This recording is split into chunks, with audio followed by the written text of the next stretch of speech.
Thank you. As we remain standing, let me welcome Reverend to pray for us. That is Reverend Joshua Mukendia, please.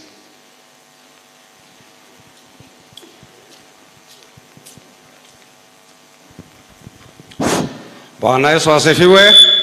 Haleluya. Tusalimiane hewani. Kwa majina naitwa Reverend Joshua Mukendia kutoka Adhobo Goshi West. Mungu niokoka, nimeona mkono wa Bwana. Tuombe. Baba, katika jina la Yesu Kristo, tazama asubuhi ya leo tumekuja mbele zako na kuinua macho yetu na kutazama, kwa maana hakuna aliye kama wewe. Baba, tazama hekao ni hekao ambapo tunakuja kushuhudia ama kuongea maneno ile itainua hii kaunti yetu, Mungu wa maajabu, ama ya kuinua hii Kenya yetu, Mungu wa maajabu. Baba, tazama wakati huu nchi yetu ya Kenya inaendelea vizuri, na tunakuomba Mungu wetu iweze kuendelea zaidi. Roho wako aweze kututangaza, kutuongoza. Baba, tunachukua nafasi hii hata kuombea hii kaunti yetu vile iko na utulivu. Tunakuomba Mungu usidi kutuongoza usiku na mchana. Hata wakati tunalala katika kitanda zetu, tunataka ukuona Mungu wetu ukituongoza na ukituinua. Tunaamini ya kwamba hii mkutano itakuwa ni mkutano wa baraka na itakuwa na mapenzi ya Mungu tatuongoza. Oh my Father, tunataka siku ya leo tunachukua nafasi hii hata kuombea wakubwa wetu wale wamesimama mbele zetu, Mungu wa maajabu, kawapea akili ya kutuongoza na ya kunena, na hata ile mnani atapata nafasi ya kunena na sisi. Mungu kamteremshie Roho Mtakatifu amuongoze. Tunajua mahali unatupeleka siku ya leo, utatufikisha hii mto na tuende mto mwingine mpya. Mungu, nikiombea hata nisafiri tuwala kwa manyumbani kwetu. Mungu Baba, kawasaidie siku ya leo, naweza kuwainua na ukaonekania usiku na mchana, na uongozi ule wa Meru County usindi kuwapatia nguvu na kuwaongoza, sababu tumeona kweli tangu huyo ngaba naanza kutuongoza, tumeona kweli Meru imekuwa na utulivu, tunakuwa na rana, tunapendana. Naye Baba kampatie nguvu zaidi na umupatie uwezo wa kuleshai Baba, katika jina la Yesu Kristo. Tunaomba ya mashashe, Mungu wa maajabu, tukiota tuongoza na hiki kikao tukimaliza kwa utulivu, tutakwambia asanti, na tukirudi manyumba zetu tutainua jina lako, tutasifu katika jina la Yesu Kristo. Tumeomba na kuamini. Say amen. Amen, amen. We can all sit. Asanteni sana Meru. Meru hoye. Hapana. Meru hoye. Kwa ishara ya mikono nione wangapi wanakaribisha waziri kwa ishara ya mikono. Asante sana. Allow me begin by acknowledging the stakeholders we have today. Wanabiashara, tuinue mikono. Wanabiashara wa Meru County, wanabiashara, asante sana. Jua kali hoye. Mpo. Bodaboda ndio hapa pande hii. Bodaboda hai. Asante sana. Kwa wanabiashara mwisho ni matatu operators niliona pale, asante sana. Vijana, comrades, kwa mkono nione comrades wa Meru, asanteni sana. Thank you. Quickly, I would like to welcome the representation of the institution, that is Mr. Principal Dr. Mutembei Kigige, to officially welcome us to Meru County. Let's clap for him as he comes.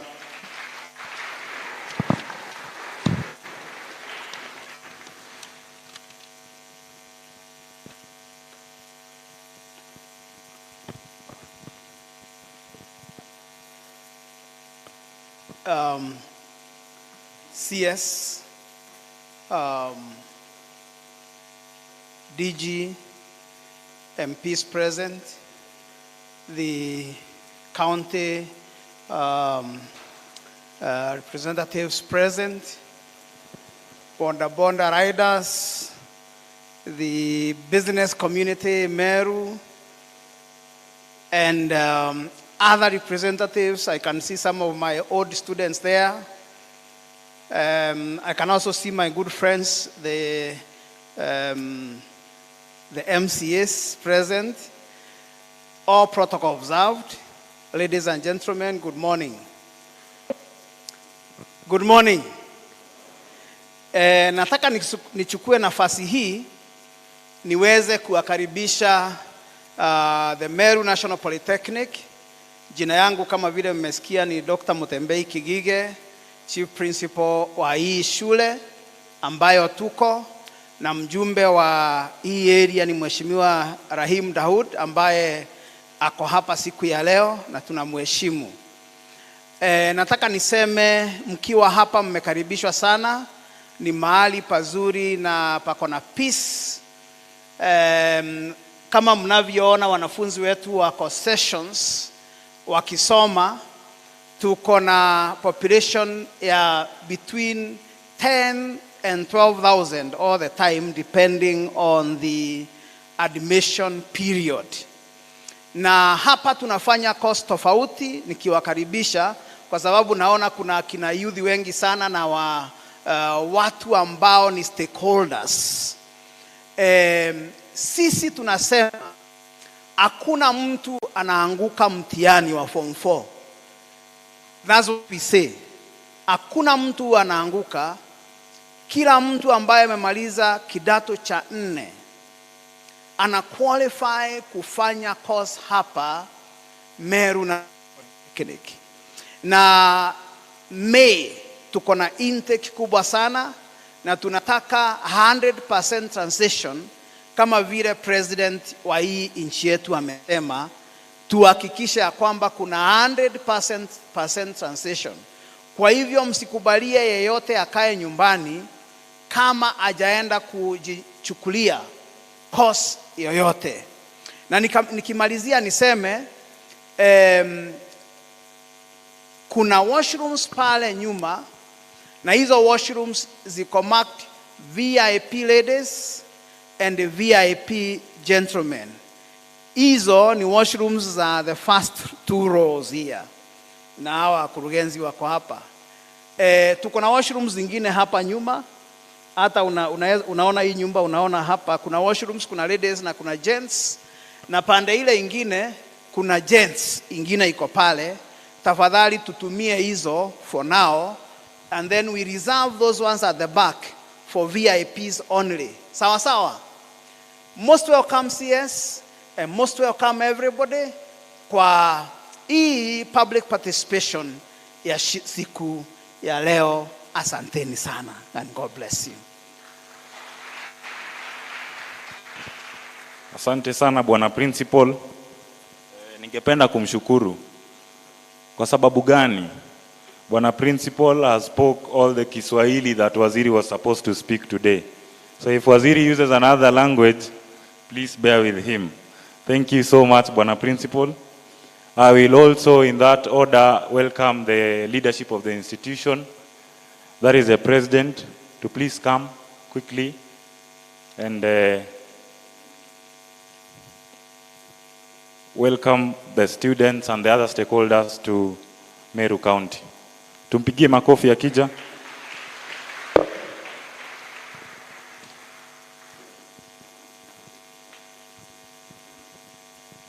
Okay, thank you.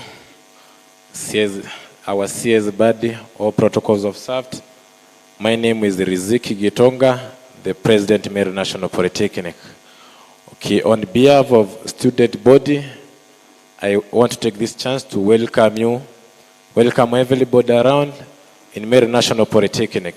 Meru National Polytechnic is the best school in the world. Whoever want to come, we advocate for innovation, technology, and more skills. Okay, asanteni. Thank you. Bwana President, thank you. So as I've said, we have different stakeholders here today. Tuna wafanyibiashara, tuna vijana, tuna wanafunzi. Once again, we are all welcome to Meru County. So at this point, I will introduce the delegation that has come, and that is the home county. We have members of parliament, I can see the Deputy Governor here. So I will first start with the Member of Parliament, the area Member of Parliament, who will just briefly welcome Waziri, and he will again speak when the time is right. So Honorable Daud, tumpigie makofi akija.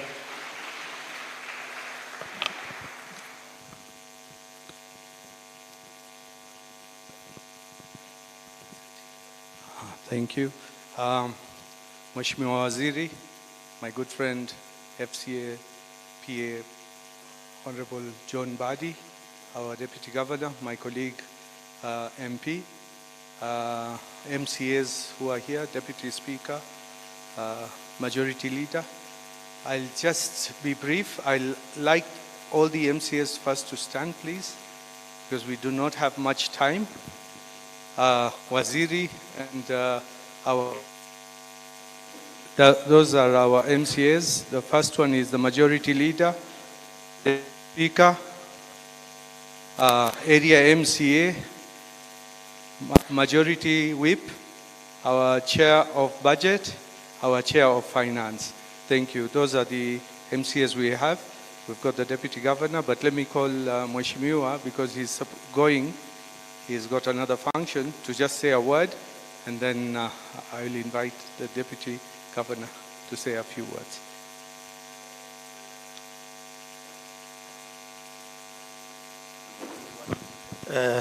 Thank you, Mheshimiwa Daud, the area MP, the Cabinet Secretary, FCPA John Bandi, Cabinet Secretary Finance, the Deputy Governor, Meru County, standing in for the Governor, the members of the County Executive present, MCAs and the leadership present, esteemed stakeholders, and the students of the Meru National Polytechnic. Good morning.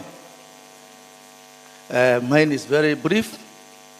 It's just to welcome the Cabinet Secretary into this meeting. And as a Meru Linda, on a CS, I want to say that we are very delighted to have you here presenting this very important engagement. And I believe we are very lucky to have the Cabinet Secretary himself presiding this forum. And I believe the questions, the engagements that you have will be responded by the right person who is qualified, who has been a member of the National Assembly for a very long time, who fits very well in the docket that he is. So we have no worries. So Waziri, since you are at the center, we believe when you go back, you will implement the wishes of Meru people and the core. Meru is a very hospitable county. We have issues, and I believe they will be raised at the option time. And I believe they will be responded to appropriately. We have no cause of alarm. I know my seniors are harassing me. I want to Waziri to indulge me. I have another engagement, so that after this, you can allow me to leave. Asanteni sana na muwe na majadiliano mema. Asante. Asante. So I'm not harassing him, because this meeting is not for us. This meeting is for all the participants here. And before I call the DG, I just want Waziri to note a few things which His Excellency the President has said should be done for Meru. And I have already spoken to him, but I want to put it on record. It's the dual carriageway, which we have spoken, and the President recently, when he was here last week, he spoke about it. Waziri, the 5.4 billion has already been signed by a Chinese contractor 2 years back. We just need commissioning orders to be given. Secondly is the State Lodge and the airstrip together with the golf course. It is just 100 or 200 meters from where we are right now. We would want that to be taken into account as well, together with other projects which we will discuss. But I don't want to take much time. I want to call on the DG to give her a few remarks, so that we leave now this because it's not a political forum today. Karibu Mheshimiwa. Mpigieni makofi tafadhali.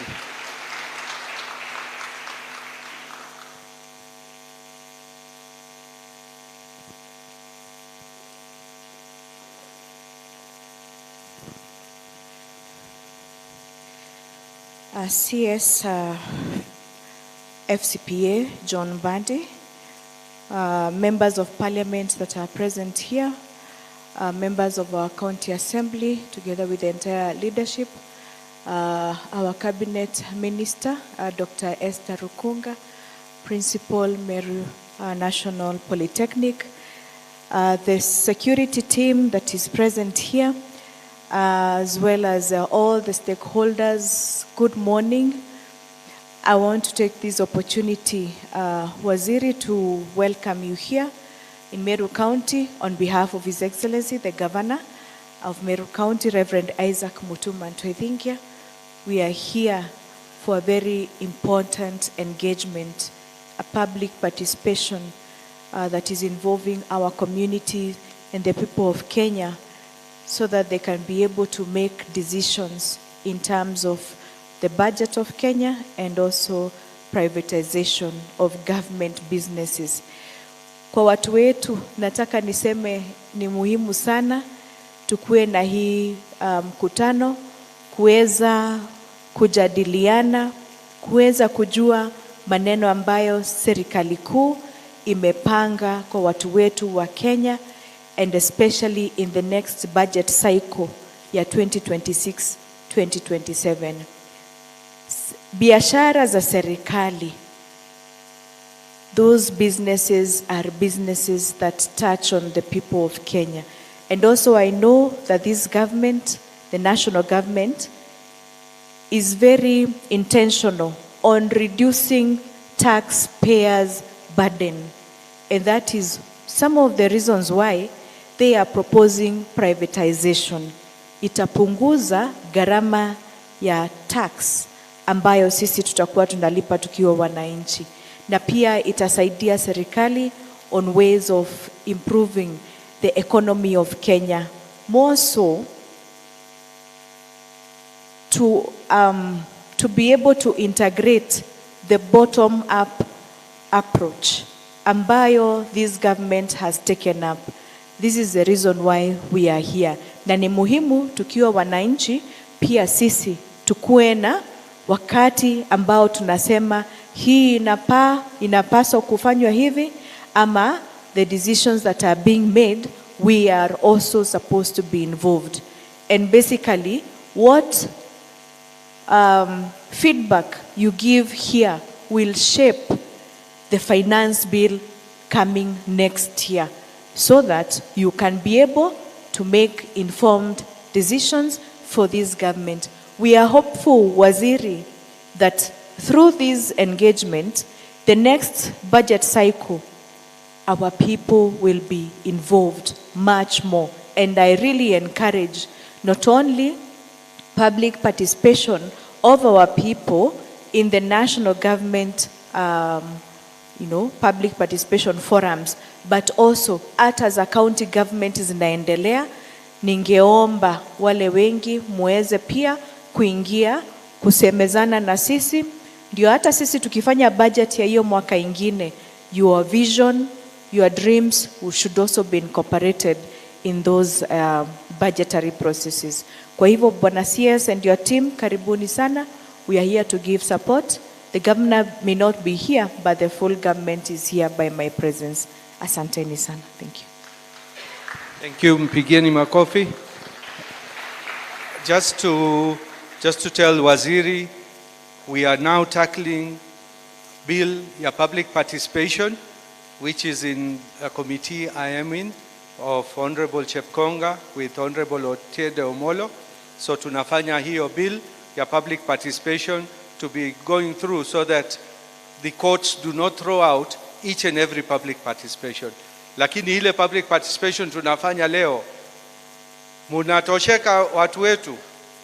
Kama mkipeana Waziri, mnataka achukue hiyo hatua ama hamuko tayari bado? Are you ready to give your views? Waziri, these people are ready to give their views, so I hope you will take that into account. Tusipate ile shida tumewahi kupata tukiwa na wewe bunge. The second one ni mambo ya privatization. That one is being handled in parliament, and as soon as we resume, tutakuwa tunaangalia hiyo privatization bill together with the public participation bill. So Waziri, it will make your work easier. With those few remarks, I wish you all, I'll be with you all through. So let's have decorum. Tukisema mambo zetu, acha tuiseme vizuri. Na nakushukuru Waziri, you found it fit to come to Meru region, to cover this region. I mean, it's the first time. Pigeni Waziri makofi. Mumewahi kumuona John Mbadi? Ama mnamsikianga tu? He is from a minority tribe. Ndio the first CS wa finance or treasury from a minority. Mpigeni makofi tena. Asante, Mungu awabariki. Asante sana Mheshimiwa. I think the speakers have conclusively context briefed us. So I will go straight to stakeholders, and I will start with students. That is representation from Kenya Methodist University, Ian Muita Matiko. Karibu. Tumpige makofi akija.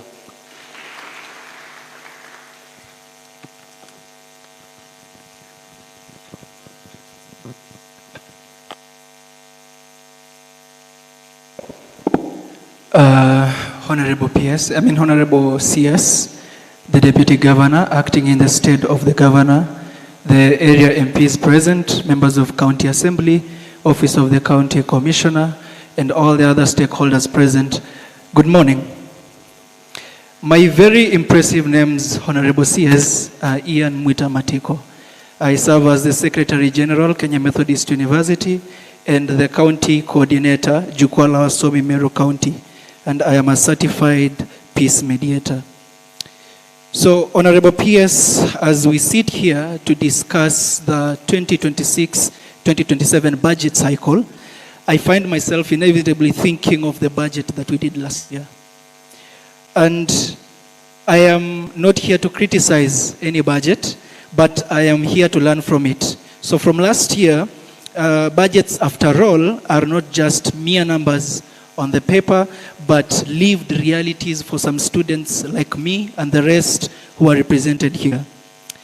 Honorable CS, in the 2025-2026 budget, we were promised timeliness, effectiveness, and responsiveness in student finances, especially HELB disbursement.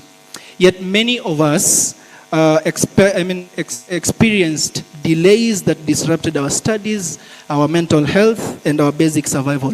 So, Honorable CS, I'm a very interesting person that you'd want to listen to. I have 3 minutes to poke 6 holes into the budget that is coming this year. So my first question is, Honorable CS, how does the 2026-2027 budget structurally correct the delays that we witnessed in the previous years? And what concrete timelines do students hold the Treasury accountable to? Last year's budget spoke about supporting education as a national priority. Yet many students still struggled with accommodation, meals, and even learning materials due to unpredictable funding flows. So my second hole is, in what ways does this new budget move beyond rhetoric to ensure that education is not just a mere investment and translates that education to actual and timely support for students on the ground? We also saw in the 2025-2026 budget that many needy students fell through cracks in HELB as a means of testing framework. And as a result, most of the most vulnerable learners were left without support. So my third question, Honorable CS, is, does the 2026-2027 budget allocate resources to reform or expand HELB's assessment model so that genuine hardships is better captured and addressed? Then, Honorable CS, in the last budget, universities often demanded for fees before help was even released. And this created a very strict tension between policy and practice. Such students were punished because of things that were beyond their control. So my fourth question is, how does the current budget that you're going to release in the course of the year encourage or compel better coordination between Treasury, HELB, and universities so that no student is locked out of learning while awaiting confirmed funds? And lastly, we also cannot ignore the reality that there is inflation within the country. The cost of living has risen since the last budget, but students' allowances have largely been static. They have not moved. Many of us find ourselves and are found to be debating between food and learning materials. So my last question is, how does the 2026, the 2027 budget include a mechanism to periodically adjust student finances in line with inflation rather than leaving us to bear the burden of rising costs alone? So those are my questions that I wanted to ask to you, Honorable CS, and I wouldn't want to take much time. However, I have some suggestion or a recommendation that I would put to the CS today. Looking back, the previous budget treated student loans majorly as liabilities rather than investments in national development. And I'm speaking this on behalf of the students who have already graduated.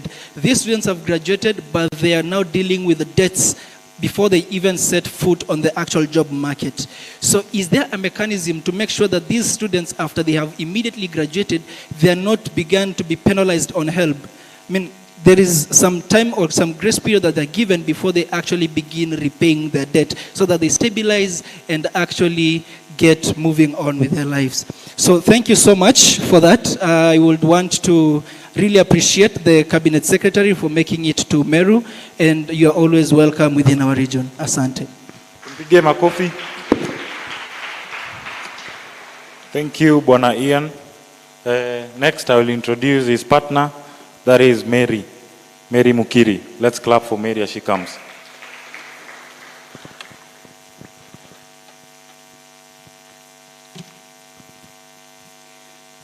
Good morning, everyone.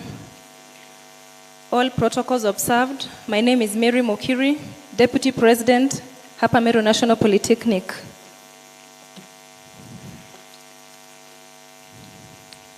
Honorable CS, my first question is on delay.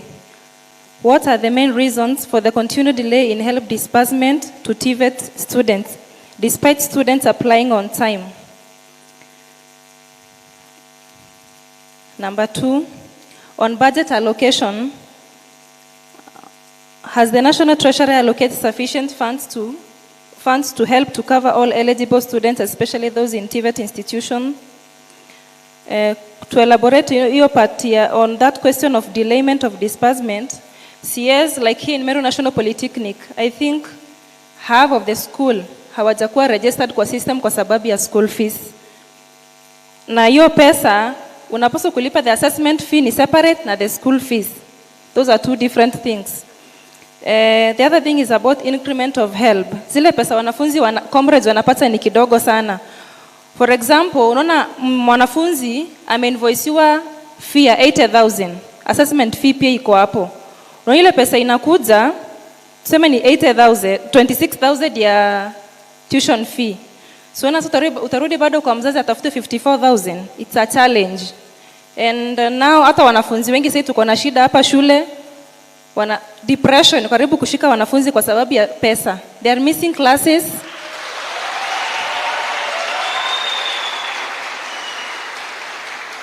Class attendance iko very low. Hakuna wanafunzi kwa class kwa sababu ya challenge ya school fees na hiyo delay ya help.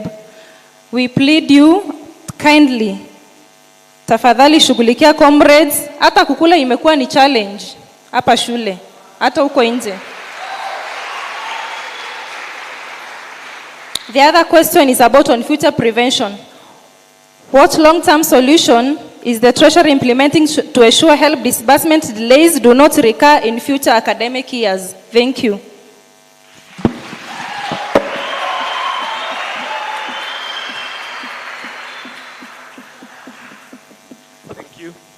Asante. That caps the stakeholders from the students. We move to the next, that is the Boda Boda. I will welcome their chairman, Ngaku Nicholas. Tumpigie makofi akija Ngaku Nicholas.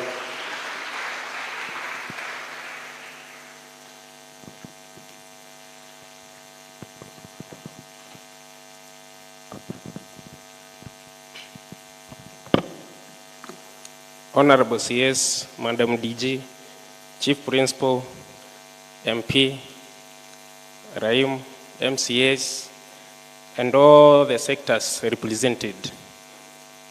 My name is Ngaku Nicholas. I'm the Secretary General of Boda Boda Sector, Meru County, and also in Mount Kenya East. So, to the CS, our first question about the Boda Boda, it's about the increased levy in the Boda Boda sector, in buying the Boda Boda and also in the spare parts.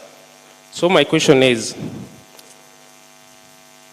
how would you, as you allocate the budget, how would you consider the Boda Boda price of buying a bike and also the spare parts levy, so that it can be lowered, so that it can help all the Boda Boda and also the people using the bike? Actually, for example, we carry students with the Boda Boda, and actually the price is so high, so we could like you look on that, so that even all the community can gain on that. Another thing, there is accidents on the roads. Actually, we have been experiencing accidents within the country of the Boda Boda and maybe the Matatu, and we lose life. So, to our CS, which measures will you take so that you can make sure that there is minimal accident, and also those who involve the accident, they will not go unrewarded or maybe struggle in their families. Another thing, it's the street lights. We have been experiencing a lot of cases, insecurity cases, and we request that you should, when you allocate your budget, you should increase more on the security light so that our roads can be safe. Thank you so much. Asante Bwana Nicholas. Tumkaribishe pia the same sector, Joyce Kahile, Ladies Boda Boda Riders Association. Tumpigie makofi.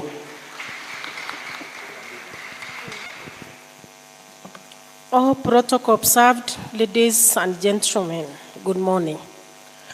Honorable CS, Joyce Kadure, representing the Boda Boda Ladies Riders Meru County. My first question is, in National Budget Allocation 2026-2027, what specific allocation has been made to support the Boda Boda, especially the Ladies Riders nationwide? Number two, how does the National Treasury plan to ensure Boda Boda riders benefit from youth and transport-related funds in 2026-2027 financial year? Is there a national budget provision for ladies riders training, road safety, affordable insurance and licensing? Na ningeomba hii iweze kumfikia CS wa education about providing education for riders. Na tukiwa ladies riders tunapitia challenges mingi, especially wakati tunabeba wanaume. Unapata mwanaume amekukamata na huko nyuma paka unashindwa kuendesha. Bearing in mind, this is one of bottom up a business ambayo our president alikuwa anaongelelea. tunapaswa kuangaliwa sana, kwa sababu here in Meru County we have ladies who are boda riders. They are almost 300 and even we are not recognized. Kwa hivyo iweze kumfikia na tuweze kuallokitiwa pesa ya civic education. The other question, how does the government tend to regulate the private sectors ambao utukopesha pikipiki? Because these private companies, they tend to escalate the prices. Thank you.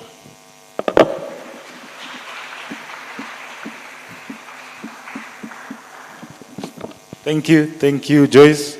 The last stakeholder nitamkaribisha Bwana Wycliffe Mulwale to cut off on the representation of questions we have from the different stakeholders. Karibu. Bwana CS, Deputy Governor na MP wangu mwenyewe, na wasalimu nyote katika jina la Yesu Kristo. Bwana asifiwe.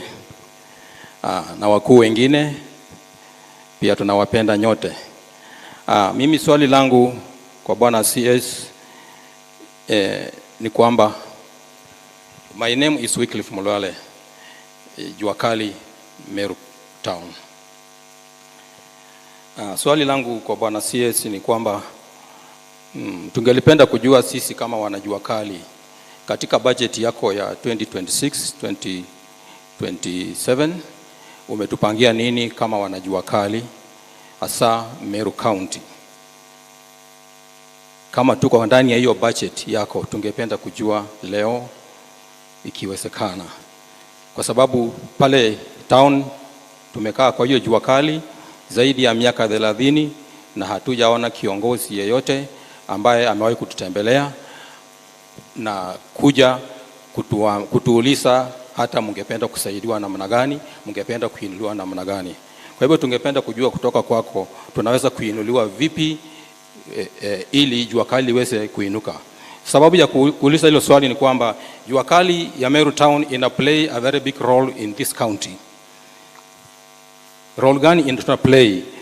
Tunahakikisha ya kwamba wakati wa watoto kurudi katika shule kama Januari hii, kila mtoto amepata bidhaa ambazo anapaswa kutumia kama sanduku, kama bucket kurudi shule. Na wazazi wa Meru County hawajaisumbuka kwenda miji zingine kama mji mkuu wa Mombasa Town, Nairobi, Nakuru kwenda kununua hizo bidhaa. Tunasaidia, tunauzia mpaka tunauzia the neighboring counties.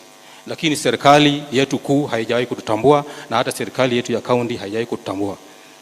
Kwa hivyo ningependa tutambuliwe kama wanajuakali wa Meru. Kwa budget yenu ya serikali tuwe, na kwa budget ya county tuingizwe. Na zaidi ningependa kufanya ombi lingine pia kwamba pale tunapofanyia kazi pale Kakoromone hatuna sheds, tunafanyia tu viwanja ambavyo viko surrounding the market. Hatuna shed yoyote ambayo inaweza kutambulia hii ni shed ya wanajuakali. Kwa hivyo tunaomba shed. Wakati ile sewage itakapotolewa pale tunaomba shed. Mheshimiwa Raimu wako hapa. Tunaomba ikiwezekana wanajuakali watengewe shed na ijengwe kama ile ya juakali, kama ile ya Kikomba. Tuweze kuinvite hata watu kutoka katika kaunti zingine waje tufanye kazi hapa. Na tuweze pia kupewa kibali ya kufundisha vijana wale ambao wameshindwa na kwenda masomo mbele kazi, ili juakali sekta isife.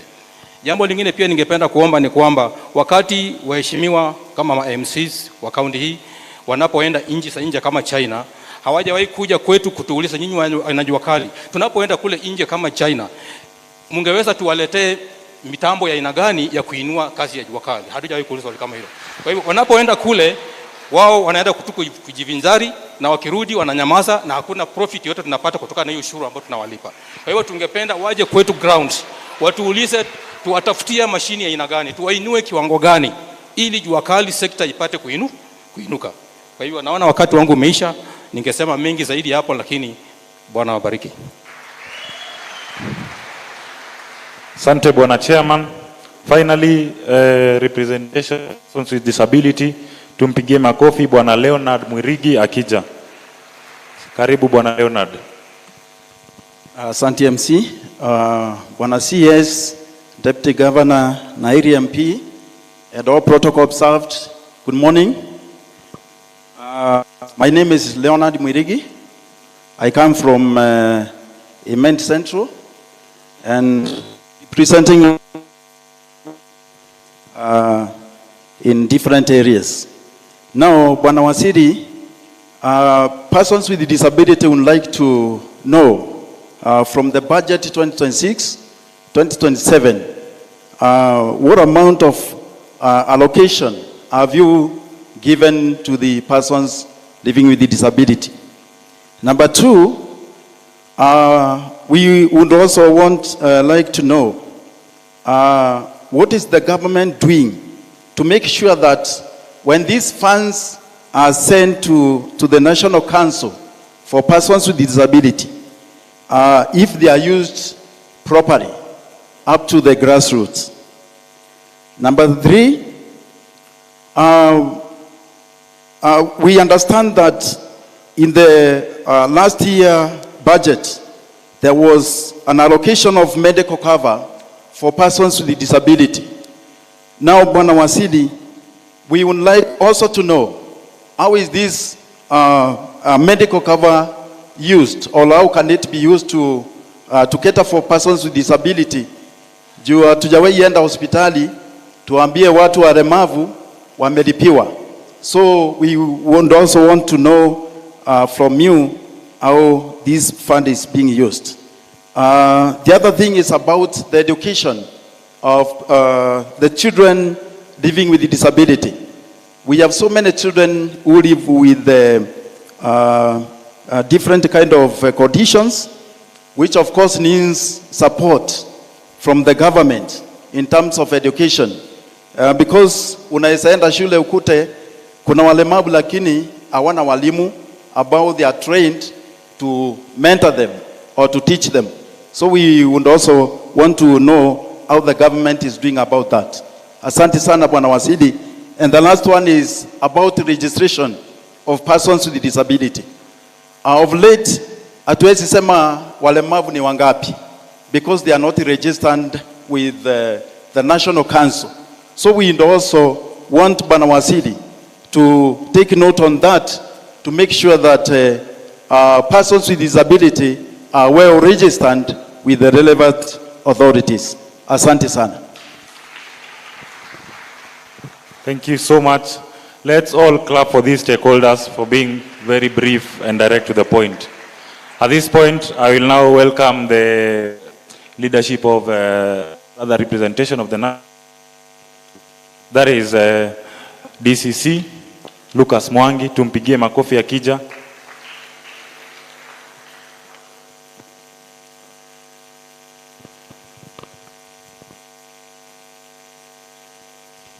Thank you.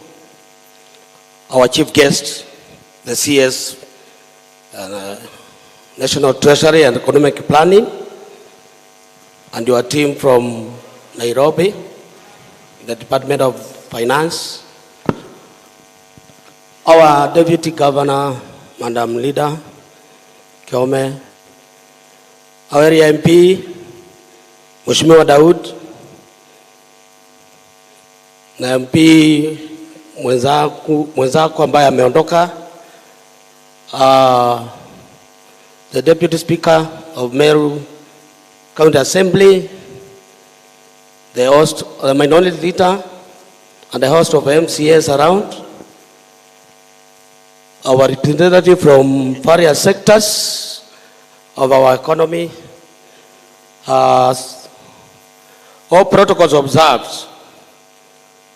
Good morning. Good morning. I will be very brief for the interest of time. First, Waziri, kwanza pokea salamu kutoka kwa County Commissioner, Mr. Jacob Auma, who is away on a very important meeting in Embu. Pili, na kukaribisha sana Meru, na I want to highly appreciate you for taking time to come to Meru and listen to the views of wananchi wa Meru. Without much ado, I want to, through your permission, introduce the GAO team. In this case, I will start with the chiefs present and assistant chiefs up. You can salute, can sit. I also want to introduce the sub-county security team. I can see a few members with us here. You can stand up and wave. Stand up and wave. Mr. Mbaya is the Deputy County Commissioner in Meru East, the newly kid in the block. We also have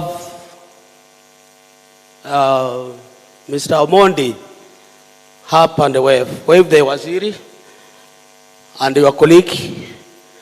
At this juncture now, with the unity, I want to invite the security team from the county to come here. Museme majina tu, kujeni hapa mbele. Timu ya county ya usalama kuja hapa mbele. Introduce yourselves. Yes. Hapo ni sawa?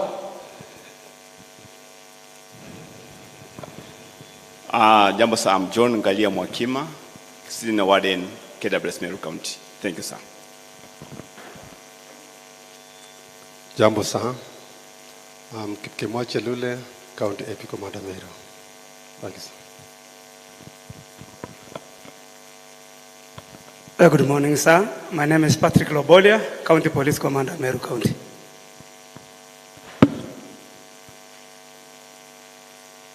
Morning, sir. I am John Betru, the County Police Commander. Thank you, sir. Morning, sir. I'm Inspector Masika, representing the CCIO Meru County. Yes, I also have an SEC, Senior SEC Japala. Introduce yourself very fast.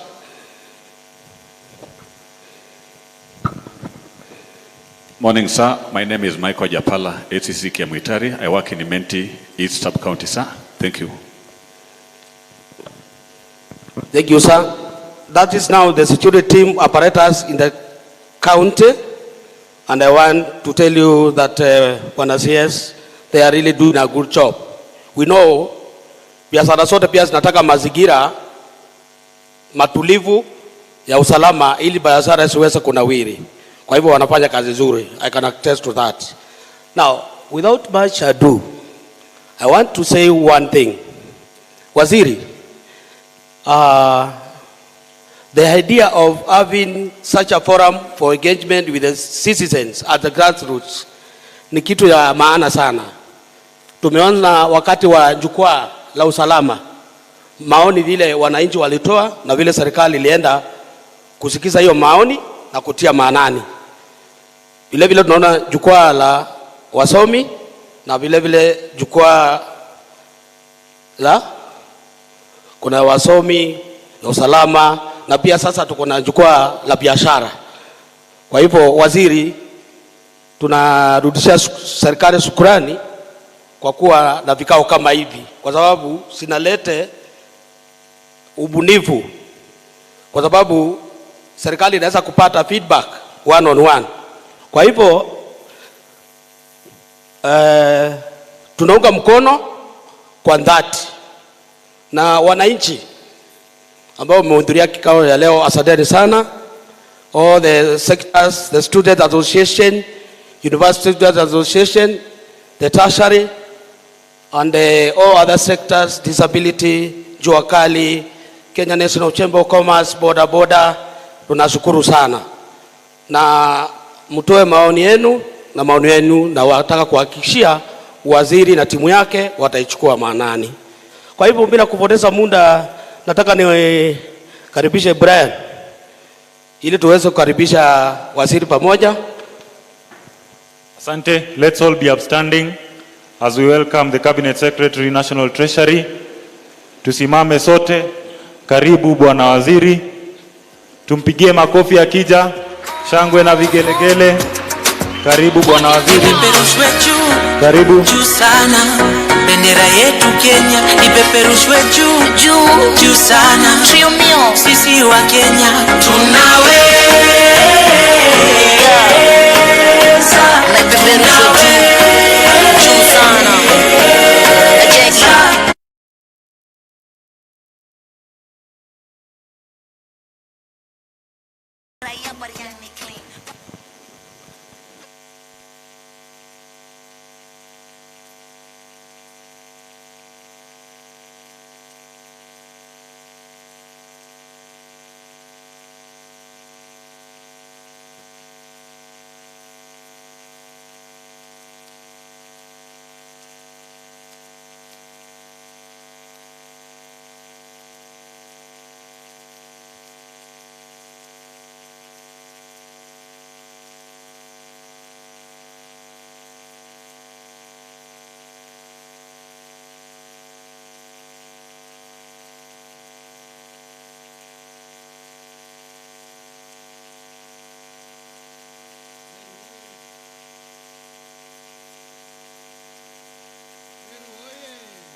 Boda boda oye!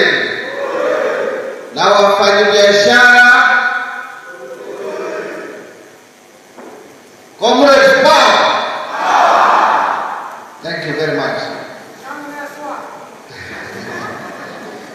On behalf of the Governor, Meru County, Deputy Governor, Madam Linda, I hope I've got your name correctly. My colleague, ametoka kidogo, Mheshimiwa Rahim Daud, who is my friend and we have been with him in Parliament for over 10 years.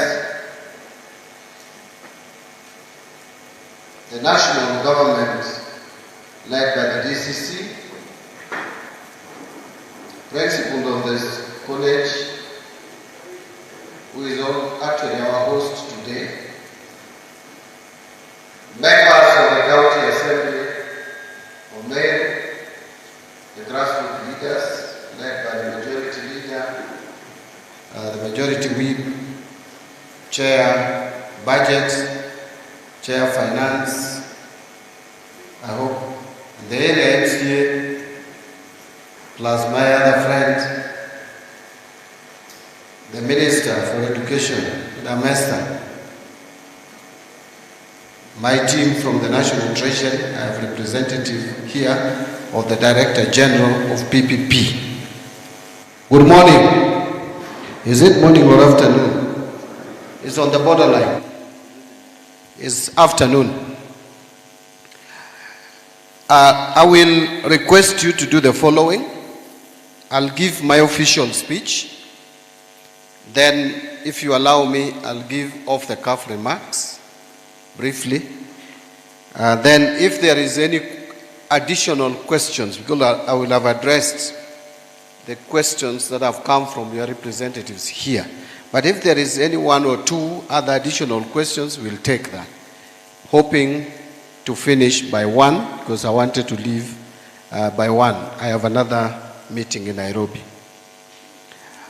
So representatives from the University Students Association, esteemed student team members, members of the business community, members of Bunge la Wananchi, distinguished guests, ladies and gentlemen, good afternoon once again.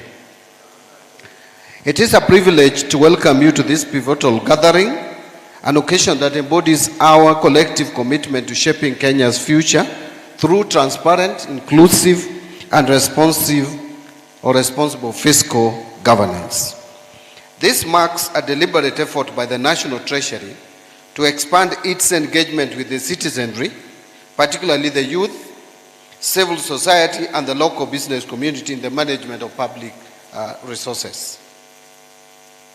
I wish to remind us all that this is not just a policy initiative, but rather a legal obligation anchored in Article 201A of the Constitution of Kenya, which mandates for public participation in all financial matters to enhance transparency, accountability, efficient utilization of resources and value for money in the management of public resources. This process actually builds up from the inaugural meeting, which I held on 10th of December 2025 in Nairobi, where I actually launched the National Budget Student Forum with the sole purpose of embedding a youth-centric perspective into our national economic decision-making processes. And I'll explain why it is important to embody or embed youth-centric perspective in our budget-making process and in all economic decision-making processes. During that launch, we actually committed to engage the youth of this country in their respective regions on matters pertaining to financial management and generally in the public discourse. Further, to align with the recent privatization initiatives, it has been deemed necessary to broaden this engagement to also include the business community and Bunge la Wananchi for a more comprehensive stakeholder participation and transparency. We started with the youth because we were focusing on the budget, and this time we wanted the budget to be more youth-centric. But then because we also have, along the way, brought in the issues of privatization and divestiture from public assets, it became necessary to engage other stakeholders as well. And that is why we have invited members of the business community and even Bunge la Wananchi and other stakeholders like Boda Boda, Matatu, businesses, etc., so that the engagement is broader. Now, since the launch of this exercise, we have held engagement meetings in a number of places. Kakamega for the Western Kenya region. We also had an engagement in Migori for the former Nyanza province. We held an engagement in Eldoret to cover, it was supposed to be covering the North Rift. And we were to have a meeting in Nakuru which did take place for the Central and South Rift. And yesterday, we were in Kiambu to engage with the people from Central region. Today we are here for the wider Eastern region, and we still intend to be in Garissa for the Northern Kenya region, and finally in Kilifi for the Coast region. These engagements have provided us with an opportunity to highlight the trade-offs associated with allocating limited resources against the numerous competing needs. And even from the conversations we have had here, clearly you can see there are competing needs for our resources. And yet, those resources are limited, as I will demonstrate to you shortly. Therefore, we need to have a trade-off that aligns and attunes to our national priorities. Because the resources are limited, the needs are unlimited. So we must find a balance how to utilize the little resources that we have to align it to our national priorities. This indeed epitomizes the objective of this exercise, as citizens are better informed about policy choices amidst the constrained fiscal environment. Listening to you, I was wondering whether we communicated well. But since this is the beginning, it's important to start from somewhere. Because I had most of you asking me to tell them what is in it, what is in the budget 2026-27 for them. Yet that is what has brought me here. I have come to listen to you to tell me what you want to be in the 2026-2027 budget. And you are asking me what is in it for us, like it is already concluded, a fait accompli. I understand you perfectly well, because the history of budget making in this country has been one of secrecy, where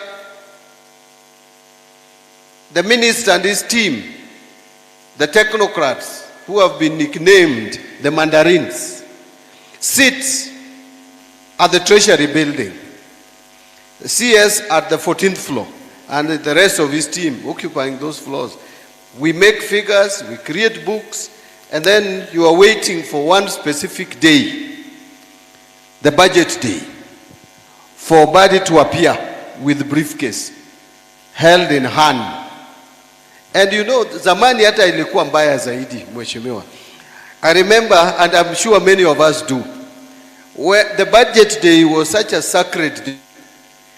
And it was a day where everyone was speculating. In fact, on the eve of the budget day, there were no sales. No one would even sell you sugar, salt, or whatever.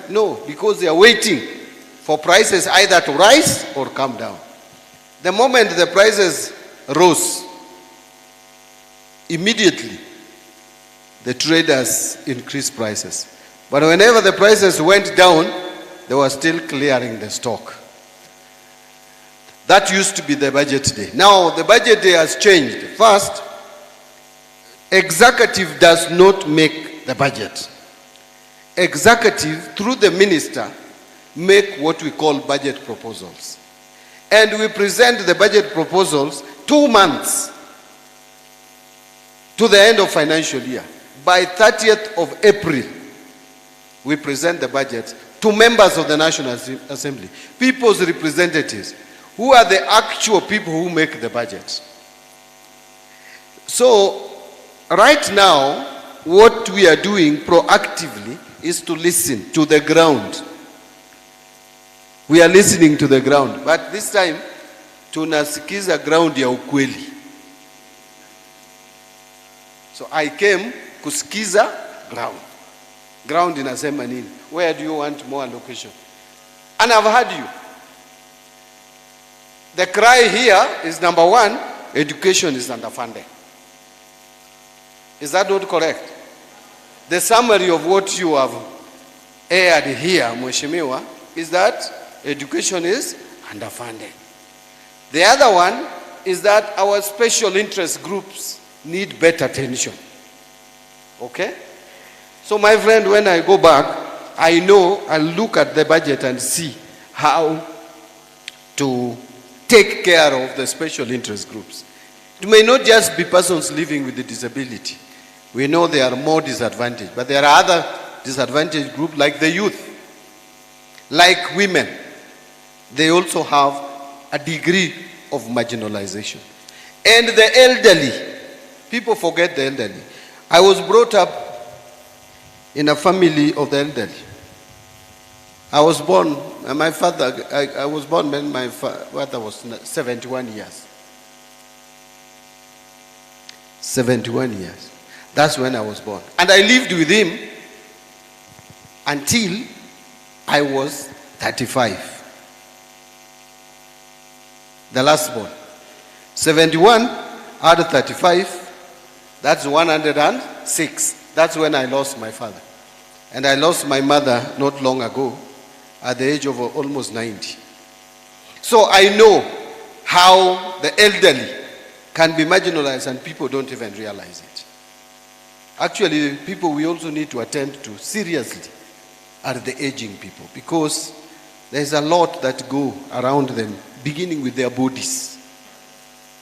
Anyway, so I came to listen. Fortunately, your representatives were good in presenting the areas of concern. So let me reiterate that the youth represent over 75%. The reason why we are focusing on the youth, our population is over 75% younger than 35 years. So these are people who hold potential to drive our national economic development. If you want to develop this country, you must focus on this percentage, 75%. Our demographics is that skewed. Consequently, their voices must be central to how we plan and allocate resources. This necessitates a shift in public financial management towards inclusive and participatory governments where young citizens actively engage and participate in policy formulation and act as co-creators of our government policies that shape service delivery. We want the youth to be co-creators of our policies so that we don't make policy and give to them. They form 75% of our population. Therefore, we must work with them to create policies. That is when the policies will be aligned to their needs. You cannot be claiming to understand what the youth think if you are not a youth. I know we have passed there. By the way, sisi zote tumekuwa mayouth. It's only that we were youth at different time. In fact, siku hizi, when I look at my children who are youth, the way they behave and conduct themselves, the things they prefer, the things they amplify, during our time were unheard of. So we must get them involved. Is when we can understand them. So, over the recent past, the youth of our nation have expressed themselves with clarity and courage regarding the following. 1, cost of living, they have complained. 2, unemployment, it's a concern. 3, need for transparency in governance. 2024, the youth came out to express themselves. By the way, what the youth were telling us loud and clear is that they were first feeling the heat in terms of cost of living. Number 2, that they are not employed. They are coming out of universities. They have exchanged their father's shamba. Their fathers have sold the farms and exchanged with peppers. Peppers which are not helping them. So they are complaining. They are also complaining that the people who are in power are not transparent. That we are not using or utilizing their resources effectively and efficiently. That they don't want corruption, both at the national and the county level. And I'm happy that I represent the national government here. My sister here represents the county government.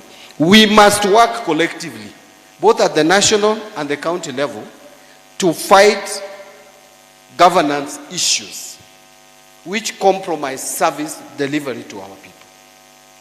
We must say no to misuse of public resources. And that is what the youth have spoken about.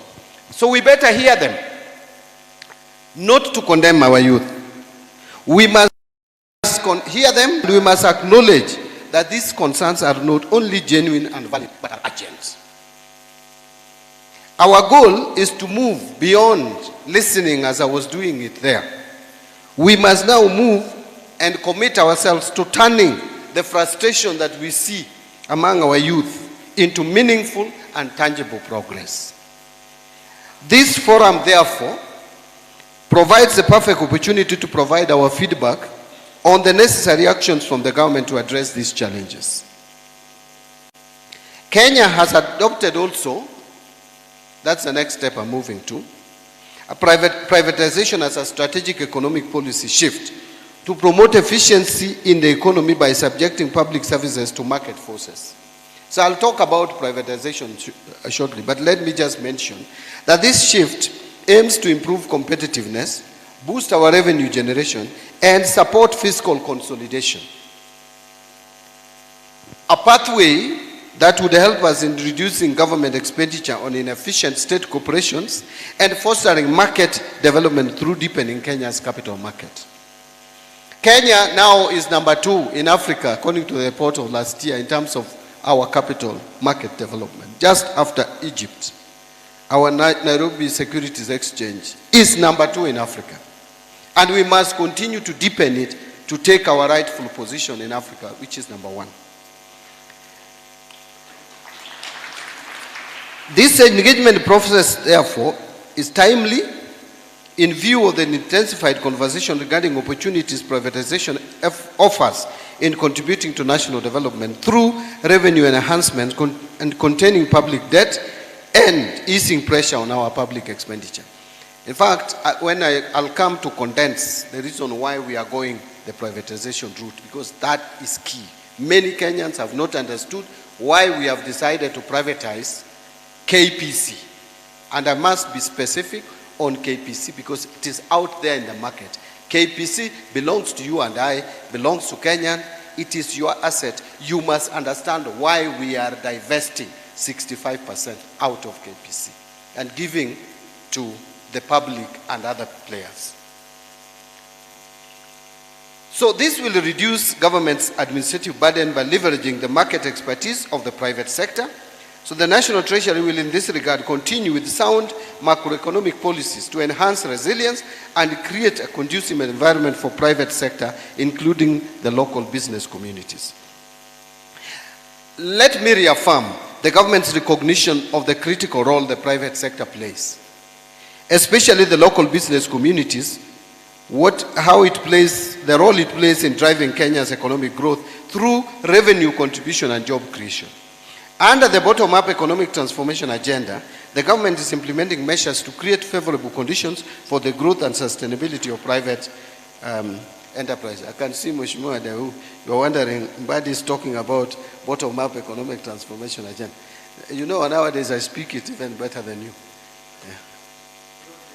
Broad-based. To enhance the outcomes, I hereby call for closer collaboration between the government and the private sector to unlock growth opportunities, especially in sectors with high youth employment potential like agriculture, MSMEs, housing, healthcare, and the digital and creative economy. These sectors are not only engines of growth, but also platforms of innovation, entrepreneurship, and job creation for the youth. This engagement provides a basis for this collaboration through sharing of ideas and proposal towards this objective. We will therefore endeavor to have a robust collaboration with all stakeholders, including the youth, the private sector, representatives, experts, civil society groups, volunteers, and local communities. So by forging these partnerships and collaboration, the government will harness ideas, skills, and resources of diverse stakeholders to better deliver policies in a more transformative way. Ladies and gentlemen, I want to state here that I was elated to receive a written memorandum outlining some practical measures through which we can enhance financial support for students in tertiary institutions. And I want to mention here all the representatives who have spoken. Kindly put what you have written, what you have said in writing, and submit them to us. And any other person who has ideas, we have a team here who will collect your views, and then we will sit down at the National Treasury to look at your views and your priority areas and accommodate them. We have listened to students just to get to know that our sitting here is not an academic exercise. I will tell you that listening to students when we began, Higher Education Loans Board, the HELP funding, in the last year's budget was first 41 billion reduced to 37 billion. Out of that, this financial year, we are proposing to enhance it to 58 billion, just by listening to students. But I want to tell you that I have heard you say that we are not disbursing Higher Education Loans Board. We may need to check where the problem is. Because the budget for 2025-2026, and we are in January, the year is ending in June. And this is the fact. The budget for 2025-2026 for Higher Education Loans Board was 36,419,870,000. National Treasury has disbursed or funded Kenya shillings 36,419,870,000. Meaning we have funded it in full, 100%. So when I hear that there is delay, I'm wondering, what is this delay? And this was a request from the ministry.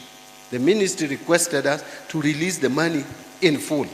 And we did that because we value the education of our children. Problem maybe is that it is not adequate. And we are working towards improving that. And I will explain to you that we have other competing needs, but we value education. The money that goes to university, is it University Funding Board? Yeah? The scholarship, the one that is modeled around mean testing. Yeah? The budget was 17,158,2 226,971. Up to date, we have funded 8,579,113,485 shillings. That leaves 8,579,113,485, meaning we have funded it 50%. So we are not that late in disbursement, but I may need now to discuss with the Higher Education Loans Board and find out where is the delay. What is the problem? Because the money has been released from the National Treasury. The students are saying we are delaying in releasing the money. So who is not doing the right things? So I wanted to clarify that before I forget. Now, so when we received all this, all the information that we receive is helping us in informing the next budget and also the next budget and also the medium-term budget process. I'm about to conclude or finish with my written speech or official speech. So, furthermore, we are aware of the financial constraints or strains facing our public universities, which impact the quality of education and future prospects of our youth. Our strategy emphasizes increased funding in areas like infrastructure development and curriculum reforms to equip our students with skills relevant to the evolving job market, particularly in 3 critical areas. 1, artificial intelligence. 2, data science. And 3, green technologies and vocational trades. So those are areas that we are focusing on. So during this process, we welcome positive critique of our public financial management systems and policies to shape the budget process. So don't feel shy, say it as it is. No one will look at you like uko na madharau. We have come here to engage, all right? And please deliver your message in your own style. You can never be John Badi. You are just yourself, and you cannot be another person. So just deliver it the way you are. Don't fake it, yeah? Just speak to us. I may disagree with you, but you have the right to say what you are saying. So your active engagement in this process guarantees efficient and transparent use of public funds, ensuring that public resources achieve their intended objectives. I wish to urge for your concerted effort to enable us build a Kenya where opportunities are accessible to all, where youth are empowered to lead, and where our collective aspirations become reality.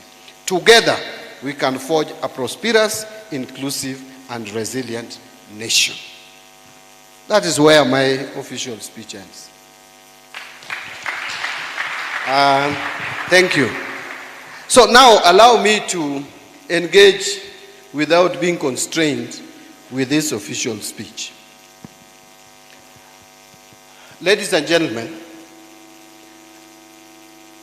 I want you to appreciate where Kenya has been and where Kenya is today in terms of our economic capacity as a country. Let me tell you, in 2021, 2022, and Honorable Dawi is aware,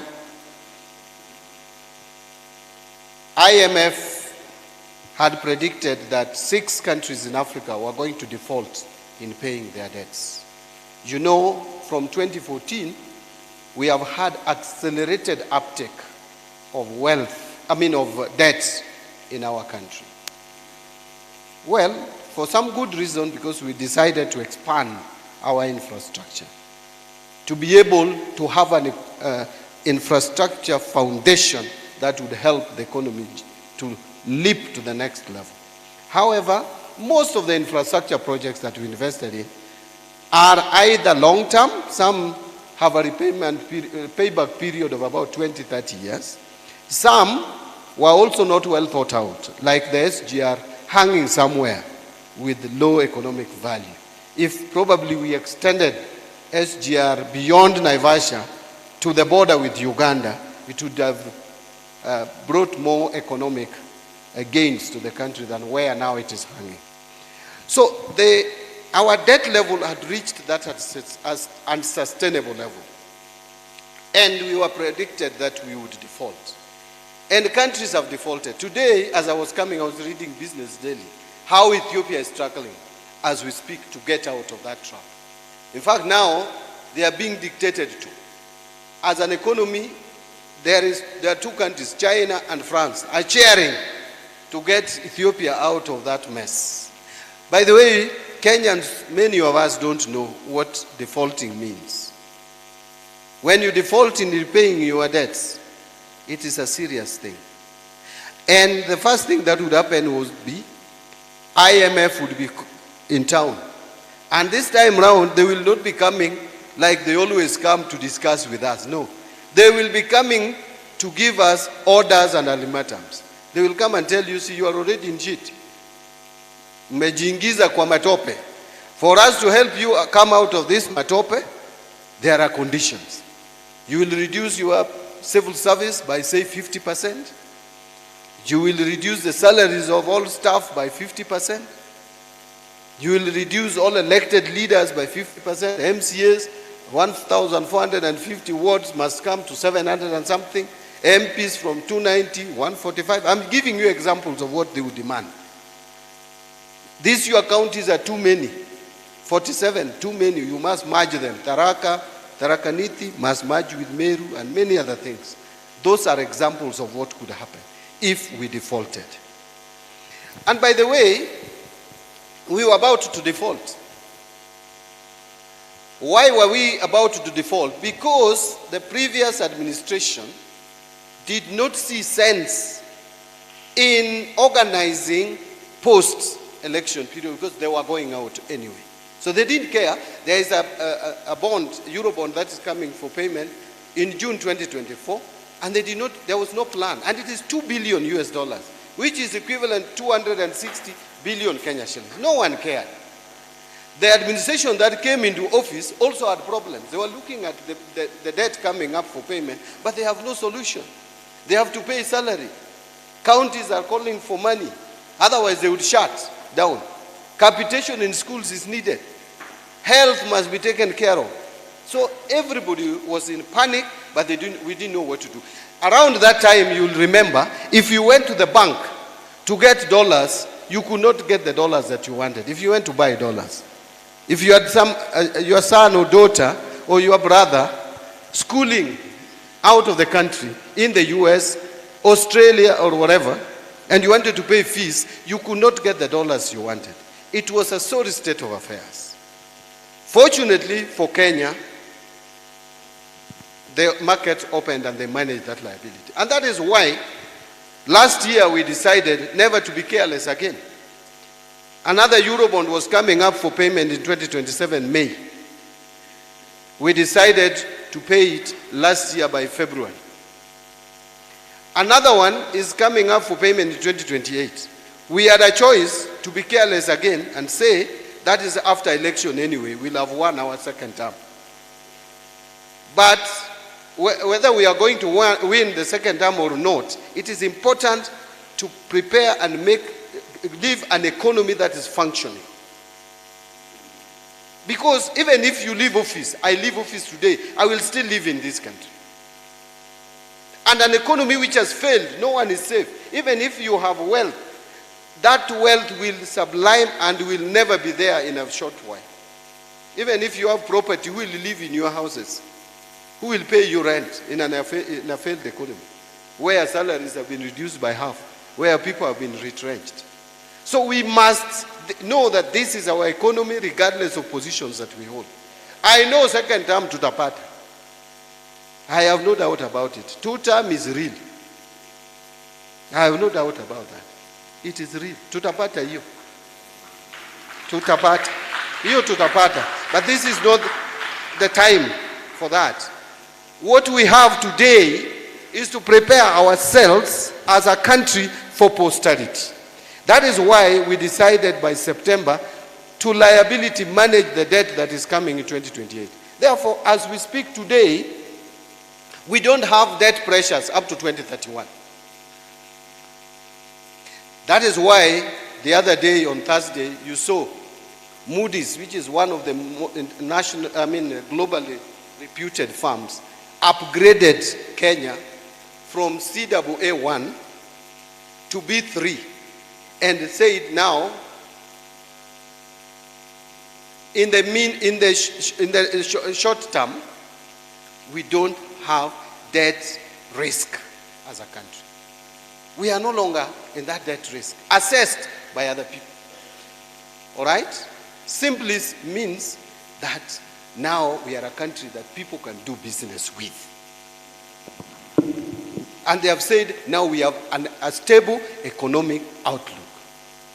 We were at negative, then we moved to positive. Now we are stable. Hata kama wengine wanasema this government is doing nothing. Even let's assume we are doing nothing. But getting the economy from near collapse to stable, is that not something? Now it can be built on. Hata kama si mimi. Dawood will build on it. Tomorrow you will be the CS National Treasury. You can now take over from me and build on it. Now, you people, that is where we were. And the inflation in this country was hitting double digits. The reserves were not there. Foreign exchange, shillings was trading at 160 to the dollar. Today, where is it? 130. The most stable currency probably in the world is Kenya shilling today. People have tried to question, but we are telling them, why do you question? And the evidence is there. We have built reserves, 5.3 months of import cover. And we need only 4 months of import cover. We are 5.3. There is stability. Everybody is seeing it. Those who are assessing us, who had already downgraded us, are saying we are picked up. Is that not something? So, you see, because of those challenges, we had an economy that was struggling. Yet you have needs. Let me give you another example. If you want to know that things have not been easy in this country. My friend, we are collecting, last financial year, we collected 2.4 billion. Let's call it 2.5 because it was close to 2.5. Trillion.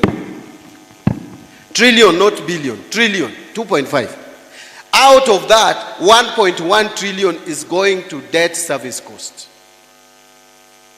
We are servicing our debts with 1.1 trillion. That leaves you with only 1.4 trillion max. And our salaries today, the salaries of national government staff that we all earn, those of us who are working in public service, we spend 80 billion per month. That is 960 billion per year. From 1.4, you are remaining with only 400 and something, about 440. The counties, my sister here, they are shouting at us. We are underfunding them. Yet we gave them 415 billion. It looks a lot, but ni kidogo ukiangalia mahitaji ya counties. And by the way, I am a strong supporter of devolution. And I know we should fund counties much more. 415 is not enough. But for the sake of this discussion, imagine the 440 that Mbadi remained with, nimepeana 415 to counties. Sasa imebaki ngapi? 25 billion. 25. That is what goes to development. That is what goes to when DCC want to put fuel in his car. 25, the whole country. Yeah, just it. So, and that is the money we need to give you for capitation in schools. That's the money that we should give for help. So for us to develop this country, we go out there to borrow money. So we have only two choices. To tax you more or borrow more. Those two choices are closed. Borrowing more is not an option now because every country is inward looking. America is America first. Europe is looking for how to survive. America has left them. Russia and the EU is threatening the existence of Europe. will they think about their security or to give you money for medication and for capitation in schools? There is no money out there. America does not have it. Even China does not have free money. If they have to give it to you as a cost. Europe does not have free money anymore. So there is no money to borrow out there. If you go for borrowing Eurobond, the prices are there. The interest rates are high. Taxes, you have been taxed mpaka hapa. Kenyans don't want to hear of taxes anymore. Ama namna gani? So what options are left? Nyinyi mnasema, mziuze our assets. How will we develop our roads? How do we do that, JKIA? Kenya is one of the worst airports in the region, and we are the leading economy. We are the biggest, largest economy East and Central Africa. A tiny economy like Rwanda has developed their airport. We are almost losing our logistics hub status.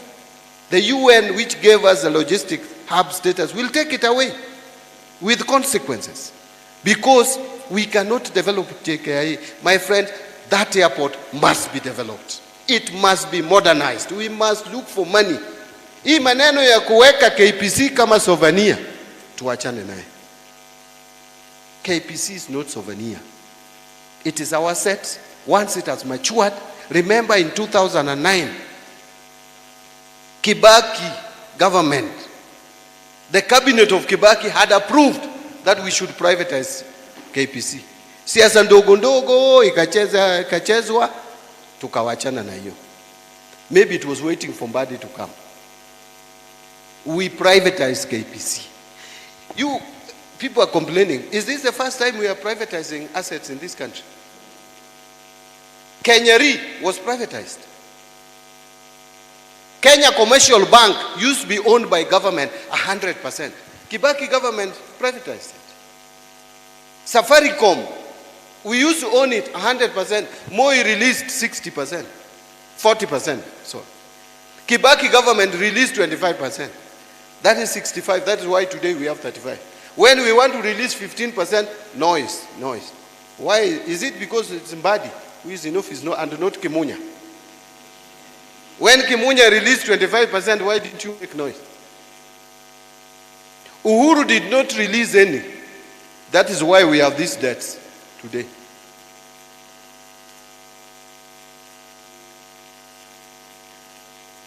Kengen, we released some of the shares. Kengen is now performing better.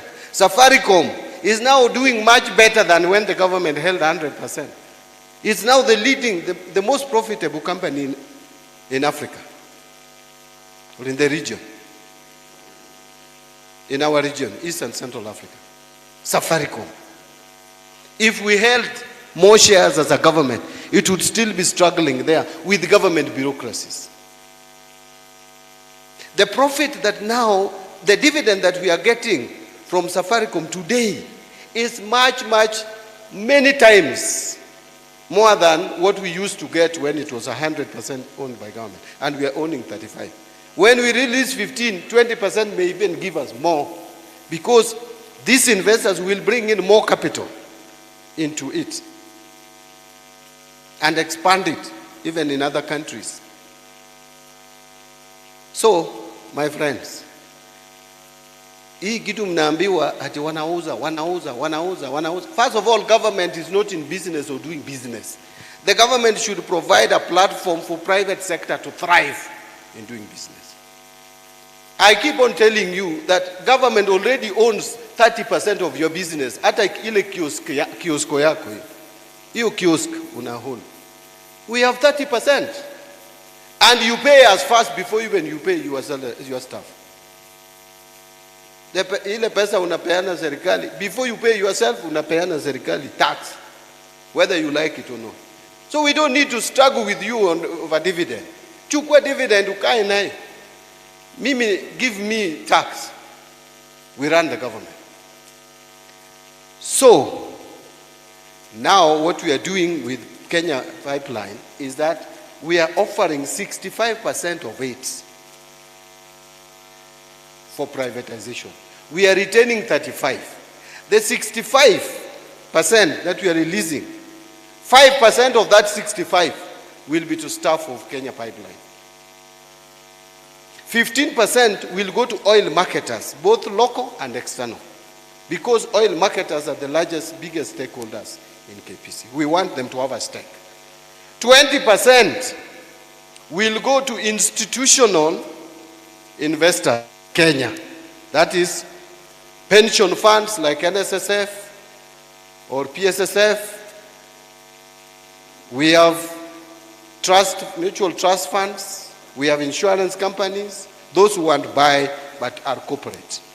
Then we have 20% for you and I, the ordinary people, to invest. Then we have 20% for our brothers and sisters in the East African region. We are targeting more particularly Uganda because they are interested in investing here. Uganda provides revenue to KPC of 32%. 32% of KPC revenue comes from Uganda market. That is not a market you can ignore. So we are offering them about 20%. Let them have a stake here. Let them have their representative in the board so that they can have more confidence and continue doing business with us. They shouldn't look south to Tanzania. Should look east. Right? We are giving them 7% of their petroleum products we are transporting to Uganda. 3% comes from Dar es Salaam. We want 100% even. And then now 20% will go to other investors globally. But the bulk of this is still going to be owned by Kenyans. When we get the money, and we get money from Safaricom, we are projecting to raise 106 billion. And if you see how Ugandans are excited, actually they were very angry that we only allocated 20% to East Africa. And Kenyans are still hesitant. Ugandans are very excited. I was there up to yesterday. I came from Uganda yesterday. They're very excited. They are pushing us, we should increase that percentage. But we told them we have our capital markets authorities, rules and regulations, which cannot allow that. And the national interest. So, if we get this 106 billion, and we are getting 244 billion from Safaricom, that is 350 billion. We will put this money in the National Infrastructure Fund. We are not going to use it to pay salaries. We are putting it in a fund that is going to develop commercially viable national or public infrastructure projects. Let me move to conclude. So what happens? What happens is that we will not tax you more. What happens is that we don't want to take excessive loans in going forward. But we will not tax you more. In fact, we are thinking now of reducing taxes. So let me announce this here, that we have agreed with His Excellency the President that low-income earners in this country should be given a reprieve.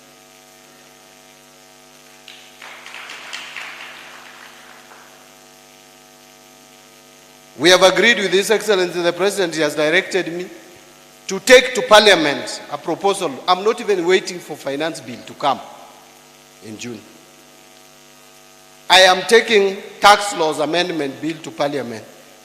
Once Parliament resumes, we are preparing that bill. Take to them to approve so that any Kenyan, and by the way, how many Kenyans are salaried? About 3,065,165 Kenyans. Out of these 3 million, 1.5 million Kenyans are earning 30,000 shillings and below. 30,000. 30, like this. Mheshimiwa, just look at your salary and mine. And imagine that someone who is earning 30 and myself, that government is coming for our money, both of us. So we have said government should come for my money and leave the person who is earning 30,000 alone. So any Kenyan, if this law, and I'm sure, I don't think there is any mad MPs in parliament who will oppose that. Anyone who is earning 30,000 and below in Kenya should not pay as you earn. You pay zero. And then there is the next bracket. We are reducing the tax rate for those who are earning between 30,000 and 50,000. We are reducing the tax rate because already if you are earning from 33,000, you pay 30%. 33,000 going up, you pay 30%. We are reducing that also, that bracket between 30,000 and 50,000. So you only pay 25%. We reduce that by 5%. So those who are earning 50,000, first you will benefit because your first 30,000, you pay zero. Then the next 20,000, you pay 25%. We are trying to put some money in your pocket. Because you are complaining. Are you not complaining that you don't have money to buy things? That demand is shrinking.